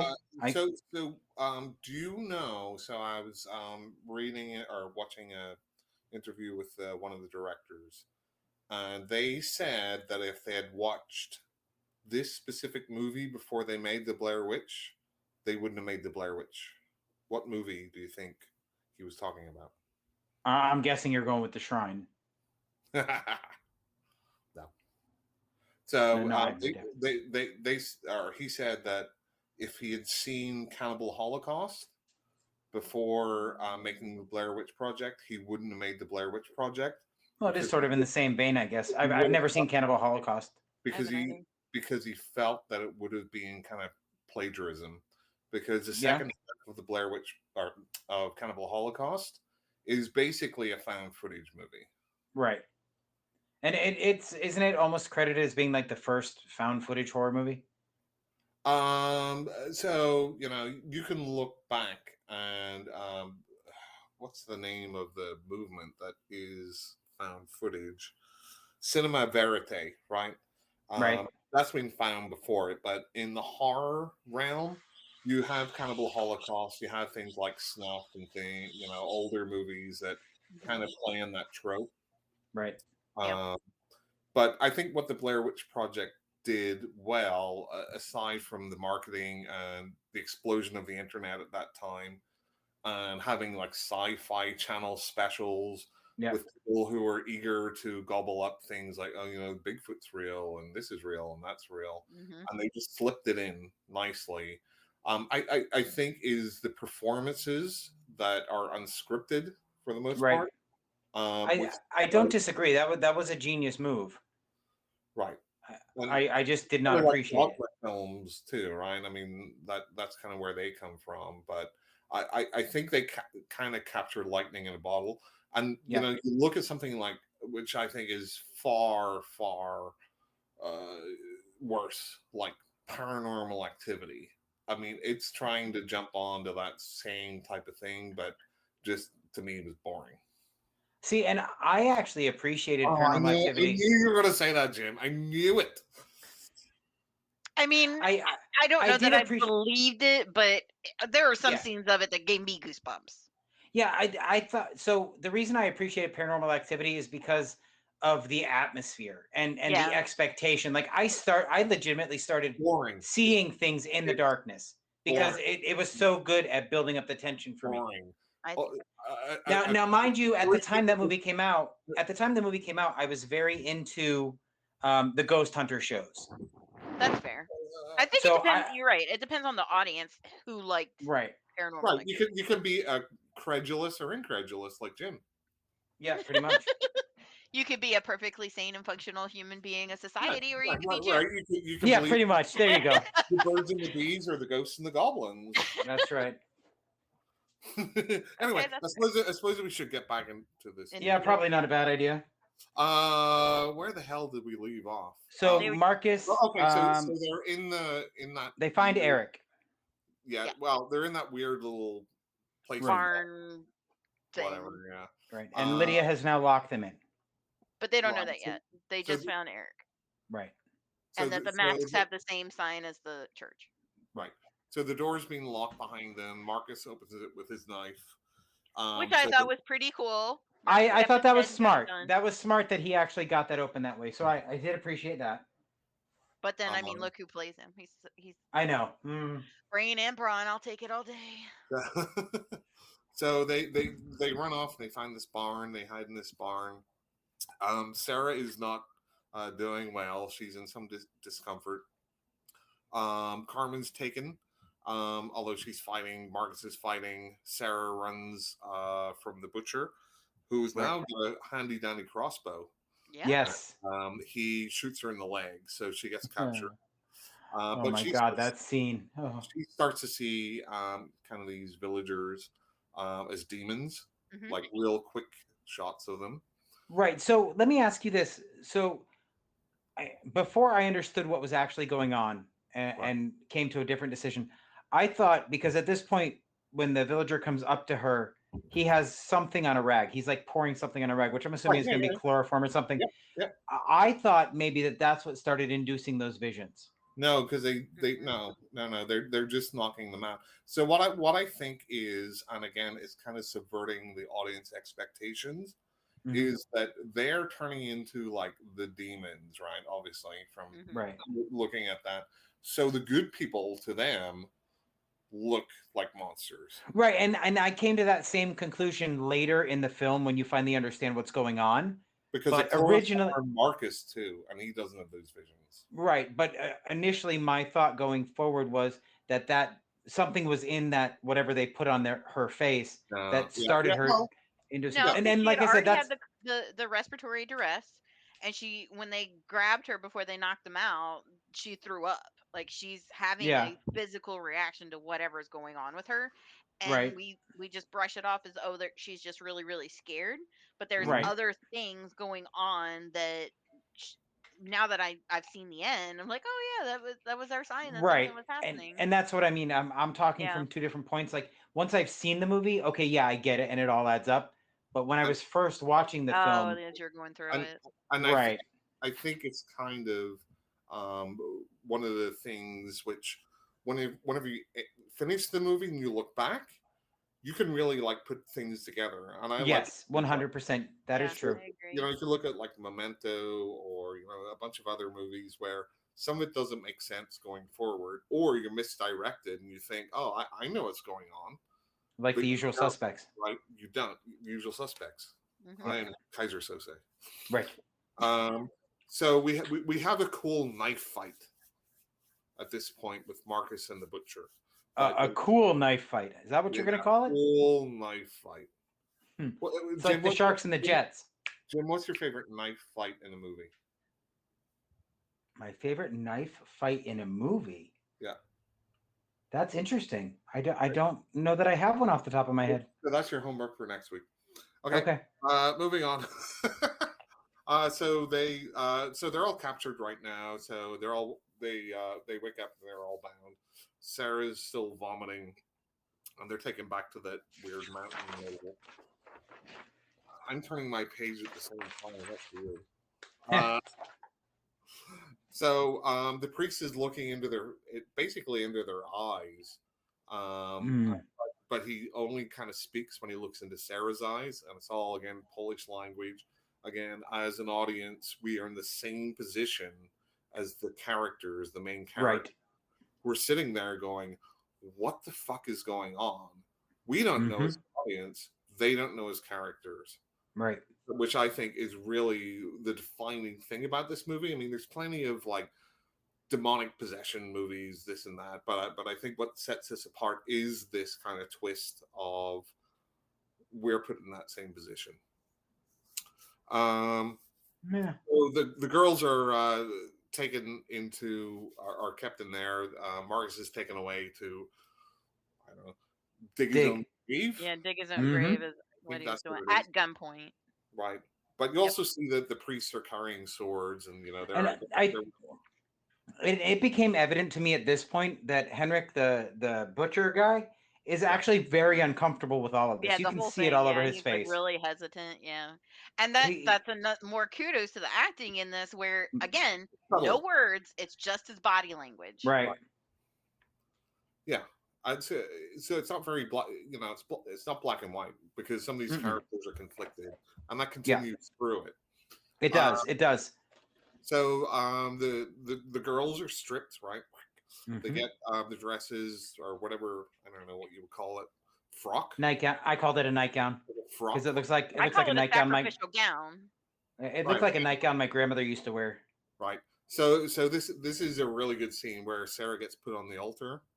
Hmm. Hmm. Again, she sees Oh, women. this one was hard to get through for me. Yeah. So again, this kind Wasn't of for goes me. back to our discussion about what you think Although, about realistic pain. Hmm. oh, let me just say this about that though: her screaming in this scene was amazing.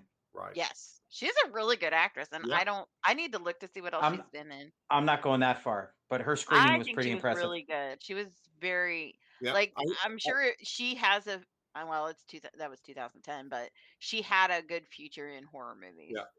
Or just in general. Hmm. I Or thought softcore porn, whatever, No, it's not. she, So I guess from your point of view, it's different, but I would not put that in a softcore porn scream. It's very, very different. No, I mean her future.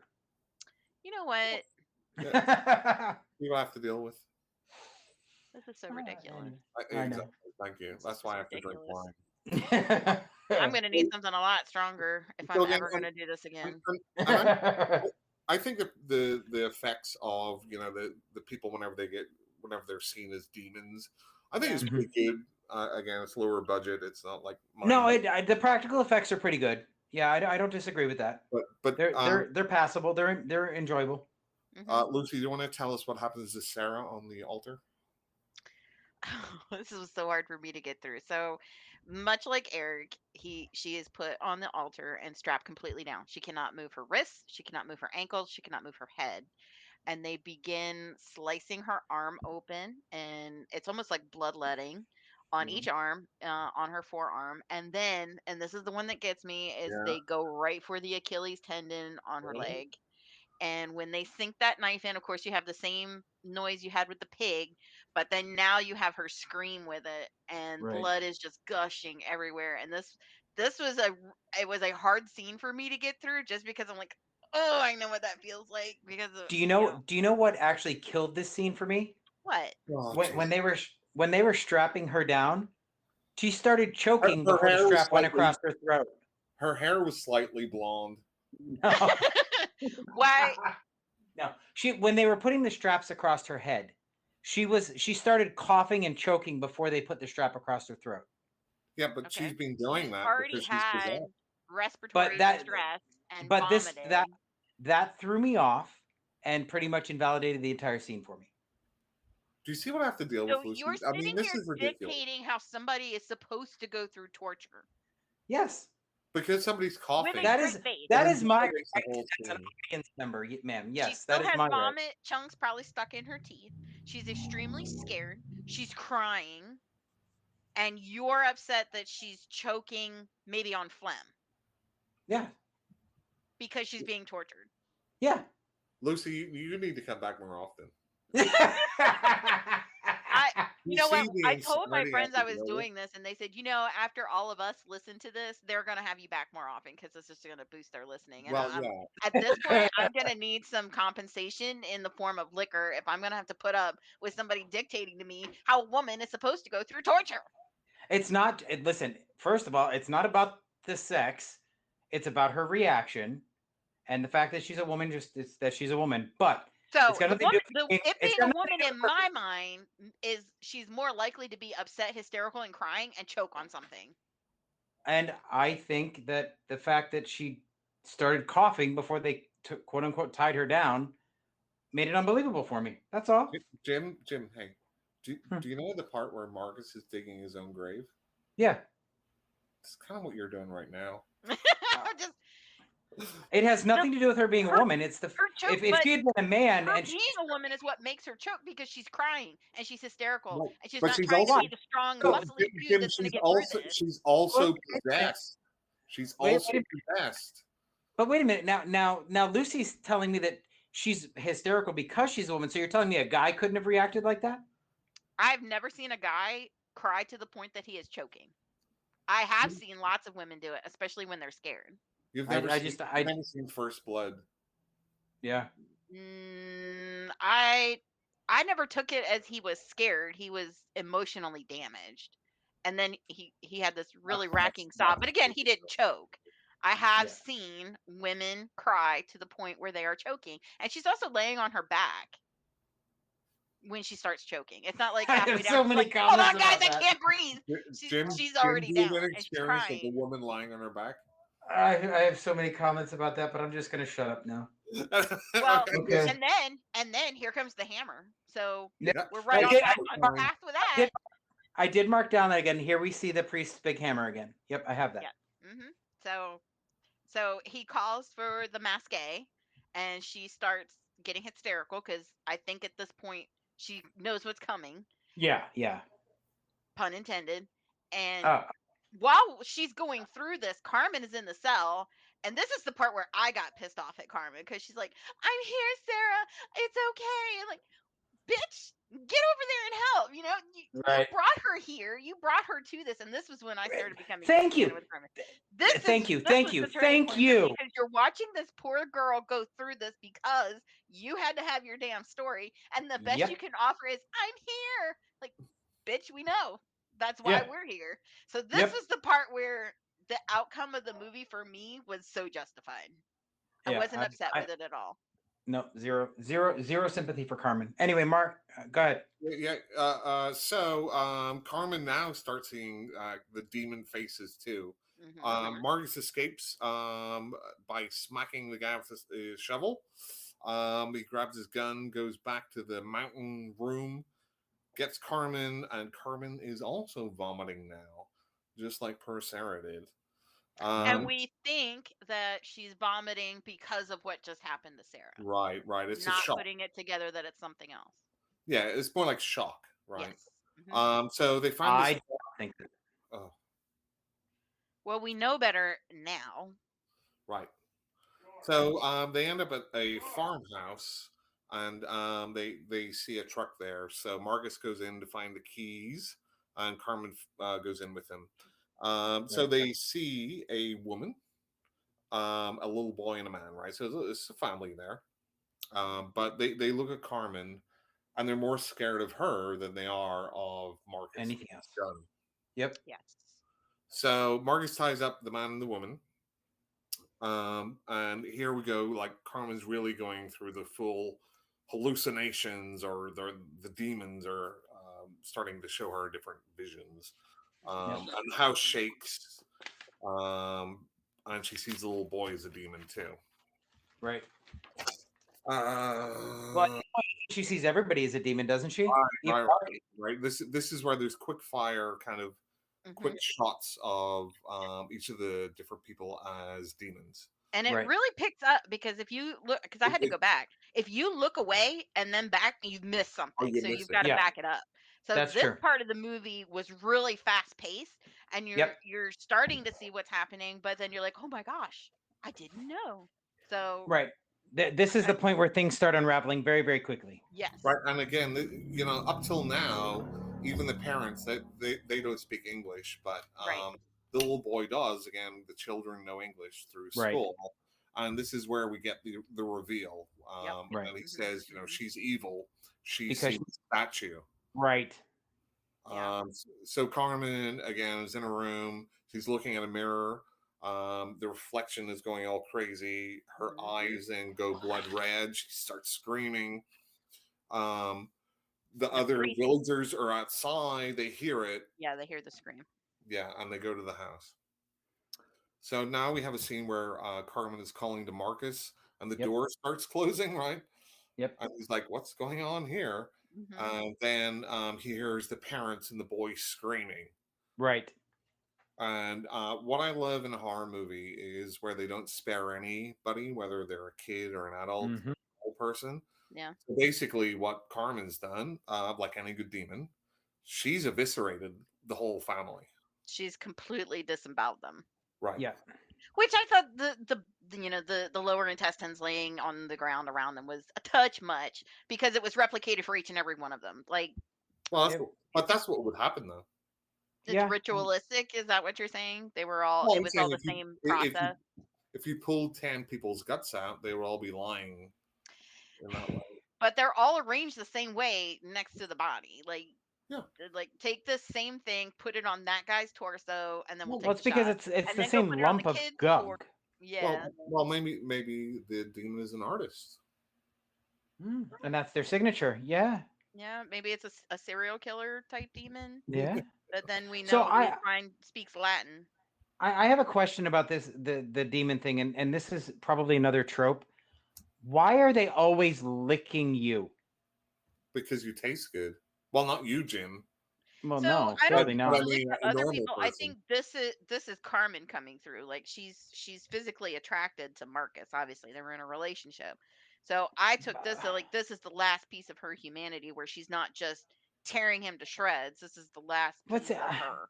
But it's done in so many movies. I know. It Like is. It's a the- trope. But But this whole thing is just a string not of just tropes. it's not just Yeah, that's possessed people. A lot of monsters do it too. Yeah, I mean, Yeah. what's with all the licking? I think it's a way to I think it build up sexualizes the tension movie. where they're close to them without. But it doesn't to me, 'cause though. usually, it's like the. I don't think you're the tiger. target demographic, though. Probably not. I think you're the minority in this demographic. Well, that's not unusual. I mean, yeah. I mean, I tend to not go with the flow as much as possible. I'm gonna find the No shit. weirdest softcore porn horror movie and make you watch it. Yeah, that's not going to happen. I'm gonna do it. You'll love it. 2 out of 10. Yeah, exactly. So we're at the point now. It's kind of the final act, and we have the priest coming in, and I love this again, where it's real. It's really Carmen, which great makeup by the way on her, and it's her and the priests, Right. and they're just talking in Polish or whatever language, but we don't understand it. Right. Usually, as an American audience, at this point, like Carmen would be going like, "I'm gonna kill you all," blah blah blah blah blah. But it's not. It's the demon talking to the priest in the language that Yeah, and both taunting them. understand. And she like rips the throat out of one of the priests or one of the priests. The head guy. Yeah. Right. She puts a like pull through another one of the priests. And it ends up with like kind of the butcher guy, the guy that Jim hates because of his bleached blonde hair. Henrik. Hates him so much he's got a fan base for him already. I know. Yeah. His name is Calm Henrik. down, fan. I know, and he's a Gemini, and he's got dark eyes. Yeah, no, let's not go that far. You know an awful lot about this guy for someone you hate so much. I know his name. Poor thing. But you're insisting it be used in its proper manner. No, he just keeps saying the guy. So I gave him a name. The butcher. You're calling him a butcher. Yeah. And that's okay because he was in the beginning. So the butcher stabs her, and they're holding her down, and they're going to mask her. And now Marcus, who has been a chicken shit the entire movie, decides to man up. I don't think he's been a chicken shit the entire time. No, he has been a chicken shit the entire time. He just went and rescued Carmen from being sacrificed. How is that chicken shit? He was in a knife fight with the butcher. Right. A chicken shit would have taken the gun and like. He was only in a knife fight with the butcher because the butcher caught him. Jim, you're just wrong. How dare you? Like he is the saving grace of this movie. I absolutely love him. No matter which way you look at it, you're wrong. And you're not going to come between me and my love for him. Okay. You can love him because I love Aaron. And go drink somewhere else. Yeah, I love the Ashmore twins, but this movie was not a good vehicle for him. So when you say the word "but," you just eradicated everything you say before it. I think you're conflating the ritual guy with this character because he was not a chicken shit. No, he was not. I disagree. No. Show me when he was a chicken. Yeah, when was he a chicken shit? He has been browbeaten by his girlfirend through the entire movie. Everything. Being whipped and being a chicken shit are two different things. Let me speak. He has not been able to stand up to her once. He let her put herself in danger to go find Sarah.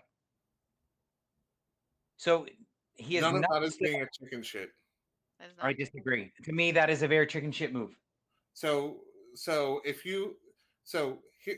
here's an example, Jim. So if Ray was like, Jim, go do something, and then you went and did it, you'd be a chicken shit.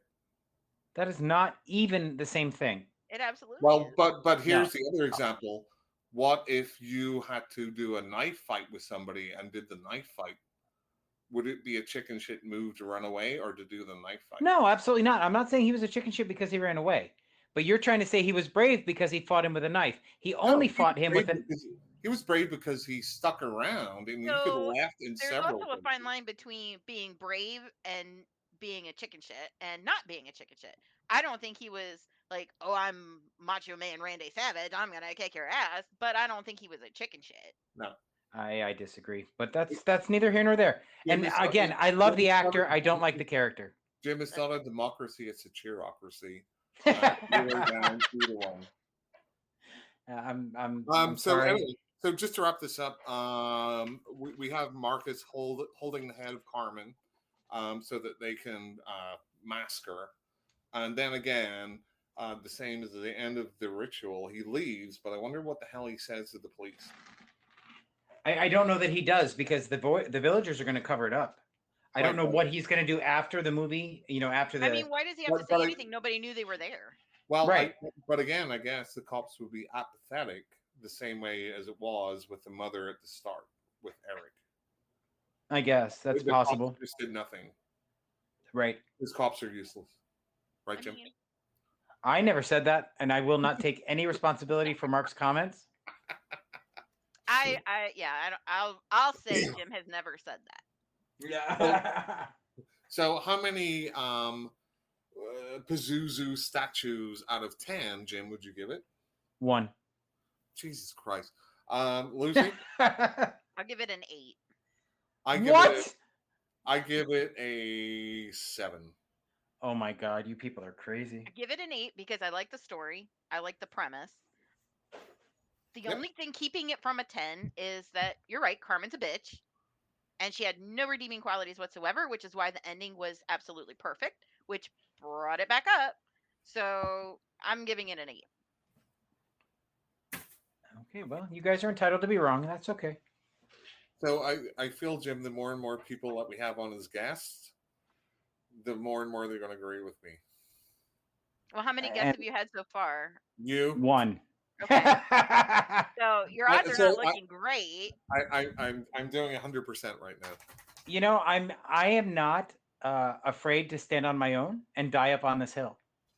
Jim, you said you liked certain aspects of this movie. I did appreciate some aspects. Which to me negates a 1 out of 10. Why? I rate it as a whole how I experienced it. To me, if there's no redeeming qualities, you give it a 1 out of 10. If there's some, you at least give it more than 1. I'd give it a 0 if there were no redeeming qualities. Based on, you're like, yeah, you're right. Yeah, you're right, because I was keeping score. You landed at a solid 5. Right. Would it make you guys feel better if I change my rating? I'll give it a 4. How's that? Better. Okay, it's better. there you go. Because when you're famous reviewers, this is going to sit with you that you tank this movie's future of being remade. Because if you're they're gonna go through what did you guys are giving me an awful lot of power in this hypothetical future. I know, right? So they're gonna go through the A's and B's podcast. What did they say about it? Oh my gosh, this was only a 4. We can never remake this movie. Right. It'll never happen. It's never gonna take off because they've totally dissed the original. So we're just gonna move on with our lives. Let's look at Halloween 2018. We did. I know, no. That's what they're saying in the future. Yeah. Yeah. Let's look at Halloween 2018. Let's see what they thought about that. As long as they don't know what I thought about the New York Ripper, we're going to be okay. Hello, future people. I apologize for Jim. Okay. So, yeah. Oh, we're up to like 2 hours, 40 minutes. 2.5 hours. Yeah. This is going to be a long one. So, I have a few things that I've watched that I want to talk about, but Lucy, why don't you go ahead? Do you have anything that you've watched recently that you want to briefly have a rating or talk about or like or dislike? Not in this genre. It doesn't have to be this genre. It doesn't have to be. Probably something that I could probably have another 3-hour conversation on that I've recently watched because it's on HBO is the new Batman with Robert Pattinson. I will never have a discussion about that movie. Why? Uh, I do not need a sparkly bat, just like I didn't need a sparkly vampire. Sparkly bat. Not once does he sparkle or glitter. I will not watch it because I dislike the actor. And that's fair. I'm not his biggest fan either, but Yeah. it came to me as a referral because it's very true to the Detective Comics. Right, and And I've heard that it's really well done. It is. I will not discount that, but I just will not. It's not something I will actively engage in. Okay, that's fair. I'm not I, going to force it down your throat. I It's one of agree. my favorite Batmans, and I'm a very hard Batman critic. I'm a Tim Burton Batman guy. Yes, I am too. Well, you're a Batman and Robin type of guy. No, I'm not. I do not want the nipple suit. Thank you very much. Come on, Nobody wanted the nipple suit. Jim, Nobody. It's We've like, talked about enough movies that I can tell that you're more of a Batman and Robin guy. Yeah, no, not so much. No, I like the Batman. I did I too. some issues with it, some issues with the pacing. There was a lot of issues with the pace. It did not need to be a 3-hour movie. I thought it was too heavily influenced by Seven, and Batman. He kind of fails, which I like because it's like he's brand new, right? So he does not succeed in what he sets out to do at all, which is different for a Batman movie. Right, but this is also like he's an adult now. This is like the first Right. few inceptions Yeah, of Batman. yeah, that's what I mean. He's like Yeah. 2 years into being Batman, so Right. he's going to fail. And that Which was very true to the comics. Right. There's several comics where he's a lot in his head and he's not doing what he wanted to do. His dad would be really disappointed. What could he do different? He never thought he'd be seen as a vigilante. So he was very in his head in the comics, and I think what I like about it was it made him a detective again, which is what Batman started as. He was out there to solve crimes because nobody found out who shot his parents. So he was out there being a detective and getting clues and working through it and doing that investigating. And I think that's what I liked about it. And for a little while, I forgot it was Robert Pattinson. I honestly did. Yeah, Because I don't like him either. I've got no problem with the actor at all. I don't like him. I feel like a lot of his fame came because of his looks and not at all because of his talent. Well, he's not good looking. I don't think he is either. But everybody's like, oh my Spade god, face. He's been called Spade Face for a reason. But like I don't hold that against him because I think there needs to be more unattractive actors. Because acting should not be about being Hollywood pretty. Acting should be about acting. Right. Right. Being able to convey the character. And I thought he was great in The Lighthouse, even though that movie wasn't great. Yeah, I haven't seen that one. You would hate it, Jim. I'm sure. But yeah, so I've got no problem with the Batman. I don't know whether I need a sequel to it, but I think DC has become so splintered that it's an absolute mess right now. I mean, their best movies are these side movies like the Batman and the Joker movie. DCEU has just become a bit of a train wreck. Look at the Flash movie as Renee, the fucking nightmare. Like, why are they still going on with that? I don't know. It has no business in movies. And I am not one of these DC versus Marvel fanboy things. I just want good movies. I like comics from both of them. But Marvel is still leagues ahead of DC in the movie space. Yep. Yeah. And I think it's because Marvel took off because of Stark, and they nailed it. I'm not a Robert Downey Jr. fan at all. I think he's a jerk, but he nailed that character so perfectly that everybody's like, you can be an asshole and still be a good guy. You could be a morally gray person and still be a hero. And that kicked off a whole series. And I think that's why DC is so scattered. They're just throwing the hooks out in the ocean and hoping to catch a fish, and it's not working. So now they've just got a train wreck that I don't think anybody could go in and save it.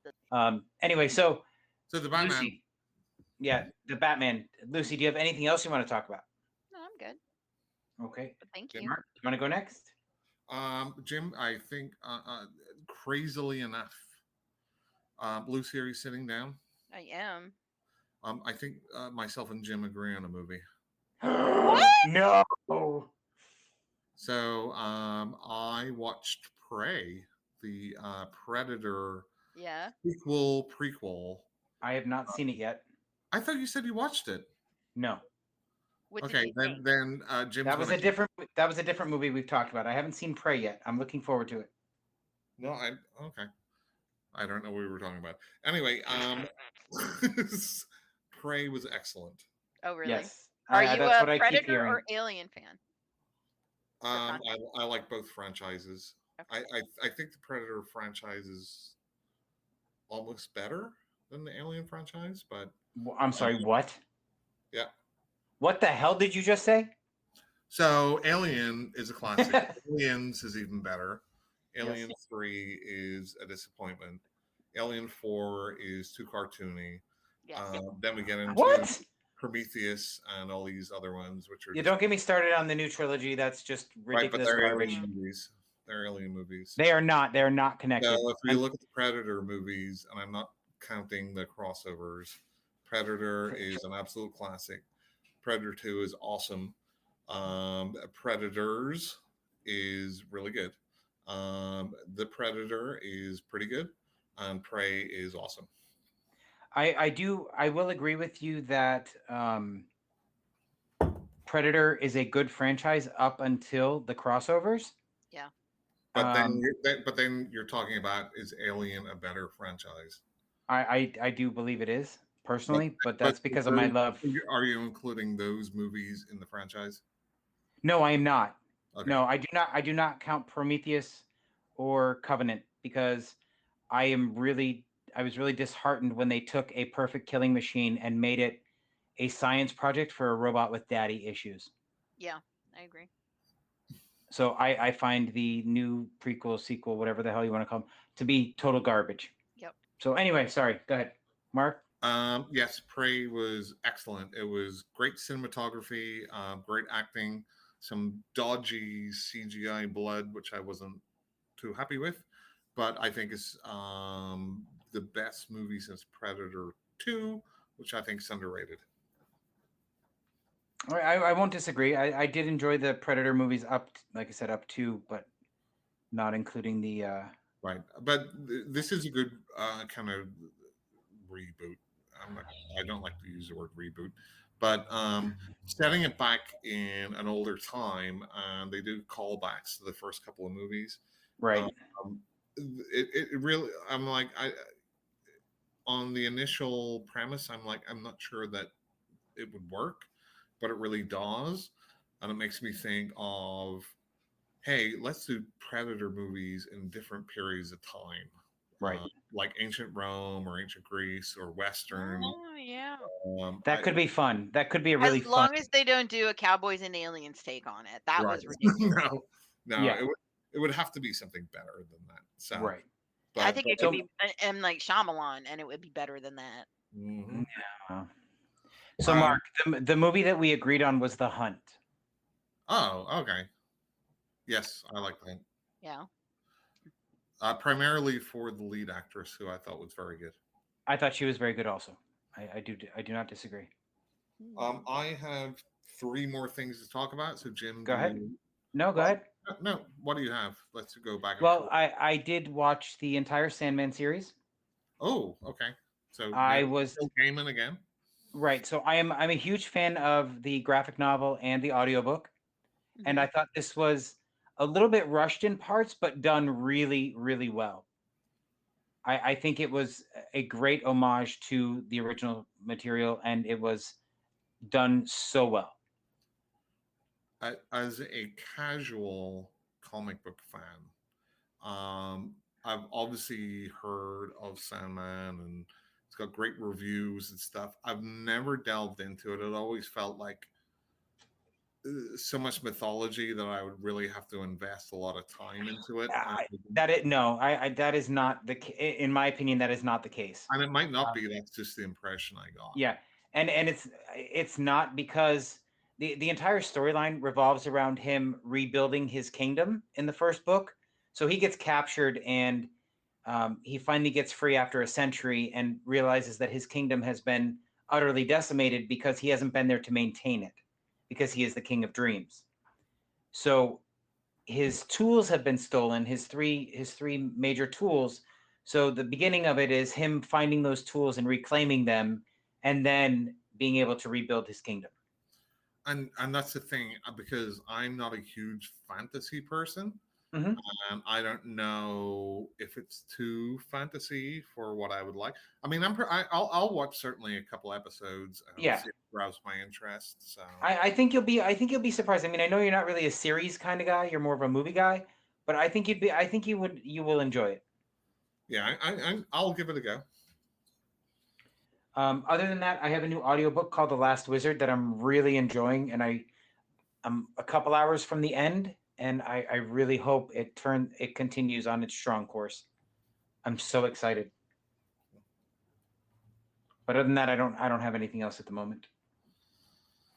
Let's see what else I have. Okay, talking about series, Resident Evil has kept my attention. That's good. I'm up to episode 6. So Okay. there's 2 more. The first episode, I'm like, I was kind of like not really into it, but there's certain aspects I liked. But Right. the more's gone on, they've been doing more and more like Resident Evil, like the typewriter, like Resident Evil 4 parts and things like that. So um, I will be watching this till the end, Okay. and I think it's worth people's time so far, unless something like really terrible happens in the last 2 episodes. I think is fun. Okay, that's fair. Mhm. I rewatched the remake of Suspiria. Jim, you have not seen Suspiria, right? I've seen the remake. I've not seen the original. Seen the remake. Lucy, have you seen Suspiria? No. The Dario Argento classic. Can I just say the scene in the ballet room where she spins herself to death was amazing from a visual standpoint, I thought. So I think this remake does what remakes should. It doesn't do a frame by frame retelling with like newer sets and just different actors. Newer twist to it, yeah. It adds more mythology. It adds more character. It's 2.5 hours long. It probably could have been shaved off about 15 minutes to make it a bit tighter. But Suspiria is one of those movies where people are saying, well, you can't really remake that because it's Argento of his, his best period, with like very bright colors and very flashy visuals. This one is very dour as far as palette. Do you know what I really appreciated about that though? Was that it was, I'm not mistaken, there were only 1 or 2, if that, male actors in the movie. Everything was played by females, including the male characters. Right. So Tilda Swinton played 2 of the male or one of the male characters. Right. And that makeup was great. It was phenomenal. I watched it with my wife, and after it, I'm like, "Do you know who played the old guy?" And she's like, "No." I'm like, Tilda Swinton. She's like, what? I'm like, "Yeah, Tilda Swinton." So I think it does what it should do. It's not a perfect movie. I don't think Suspiria is a perfect movie either. I think there could have been more deaths sprinkled through it. Yes. They kind of save a lot of that to the end, which is kind of CGI-ish. Right. But I think it is a good companion piece with the original. Yeah. Okay, that's fair. The last thing that I started watching was a Netflix series, The Most Hated Man on the Internet. You seen this? I've heard about it. Right. It's about this douchebag who started a website, and it's like revenge porn. And he became really rich and famous. I'm about 2 episodes in, but yeah, it's just like scummy people taking advantage of people. It's like, ugh. Good to know. Yeah, it's all right so far. I don't know where it's going to go, but I just had it on the background. That's all I've watched this week. Yep. And I went over everything I've gone through. Lucy, do you Yep. have anything else? Nope. I've been We playing have- a lot of games lately. Oh, What okay. games? Phasmophobia and actually Mario Kart. So I started following a streamer and I've gotten really immersed in his community and we do game nights almost all week. Oh So wow. yeah, so that's who's really interested in hearing this podcast. Oh neat. That's Yeah. awesome. Mario Yeah. Kart. There's a game from the past. Yeah. It's But- it's because you can play there's 12 people you can play online. It's not Right. limited like a lot of other games are. So like Faz, it's only 4 players at a time, so you have to keep cycling people out. So with Mario Kart, we can all just jump on our Switches and all play. Can I make a confession? Yeah. I've never played Mario Kart. You sir are missing out. I used to love Mario Kart. I love But- Mario Kart, and they just started releasing new maps for a game that's probably 7 years old. So Wow. they did an expansion and it only had 2 new maps, but they had slots in there for more. So they keep releasing new maps as you go. So every day you never know if you're going to get a new map. I'm wondering what I played that on because I'm more of a PlayStation guy, but I've had like an Xbox in the past. But it must have been the GameCube. Was it Yeah, there? probably. The Yeah. GameCube Yeah. one? That was the Probably. first place I Um, played was the GameCube. And of course, they had like Crash Bandicoot, kart racing, and this kart racing and that kart racing. So they've had all these other ones. All right, Lucy, very cool. Hope you come back and tell Jim how wrong he is again. It was great meeting you. Thanks so much for the invite. It was a lot of fun. Yeah, Thank you absolutely. very much, guys. Jim. Good And- night. Okay, everybody, that's it for us. Don't forget to listen next week when we discuss our A movie will be Event Horizon and Mark's pick, The Dark Side of the Moon. Event Horizon is available on AMC Plus, and The Dark Side of the Moon is free on Amazon right now.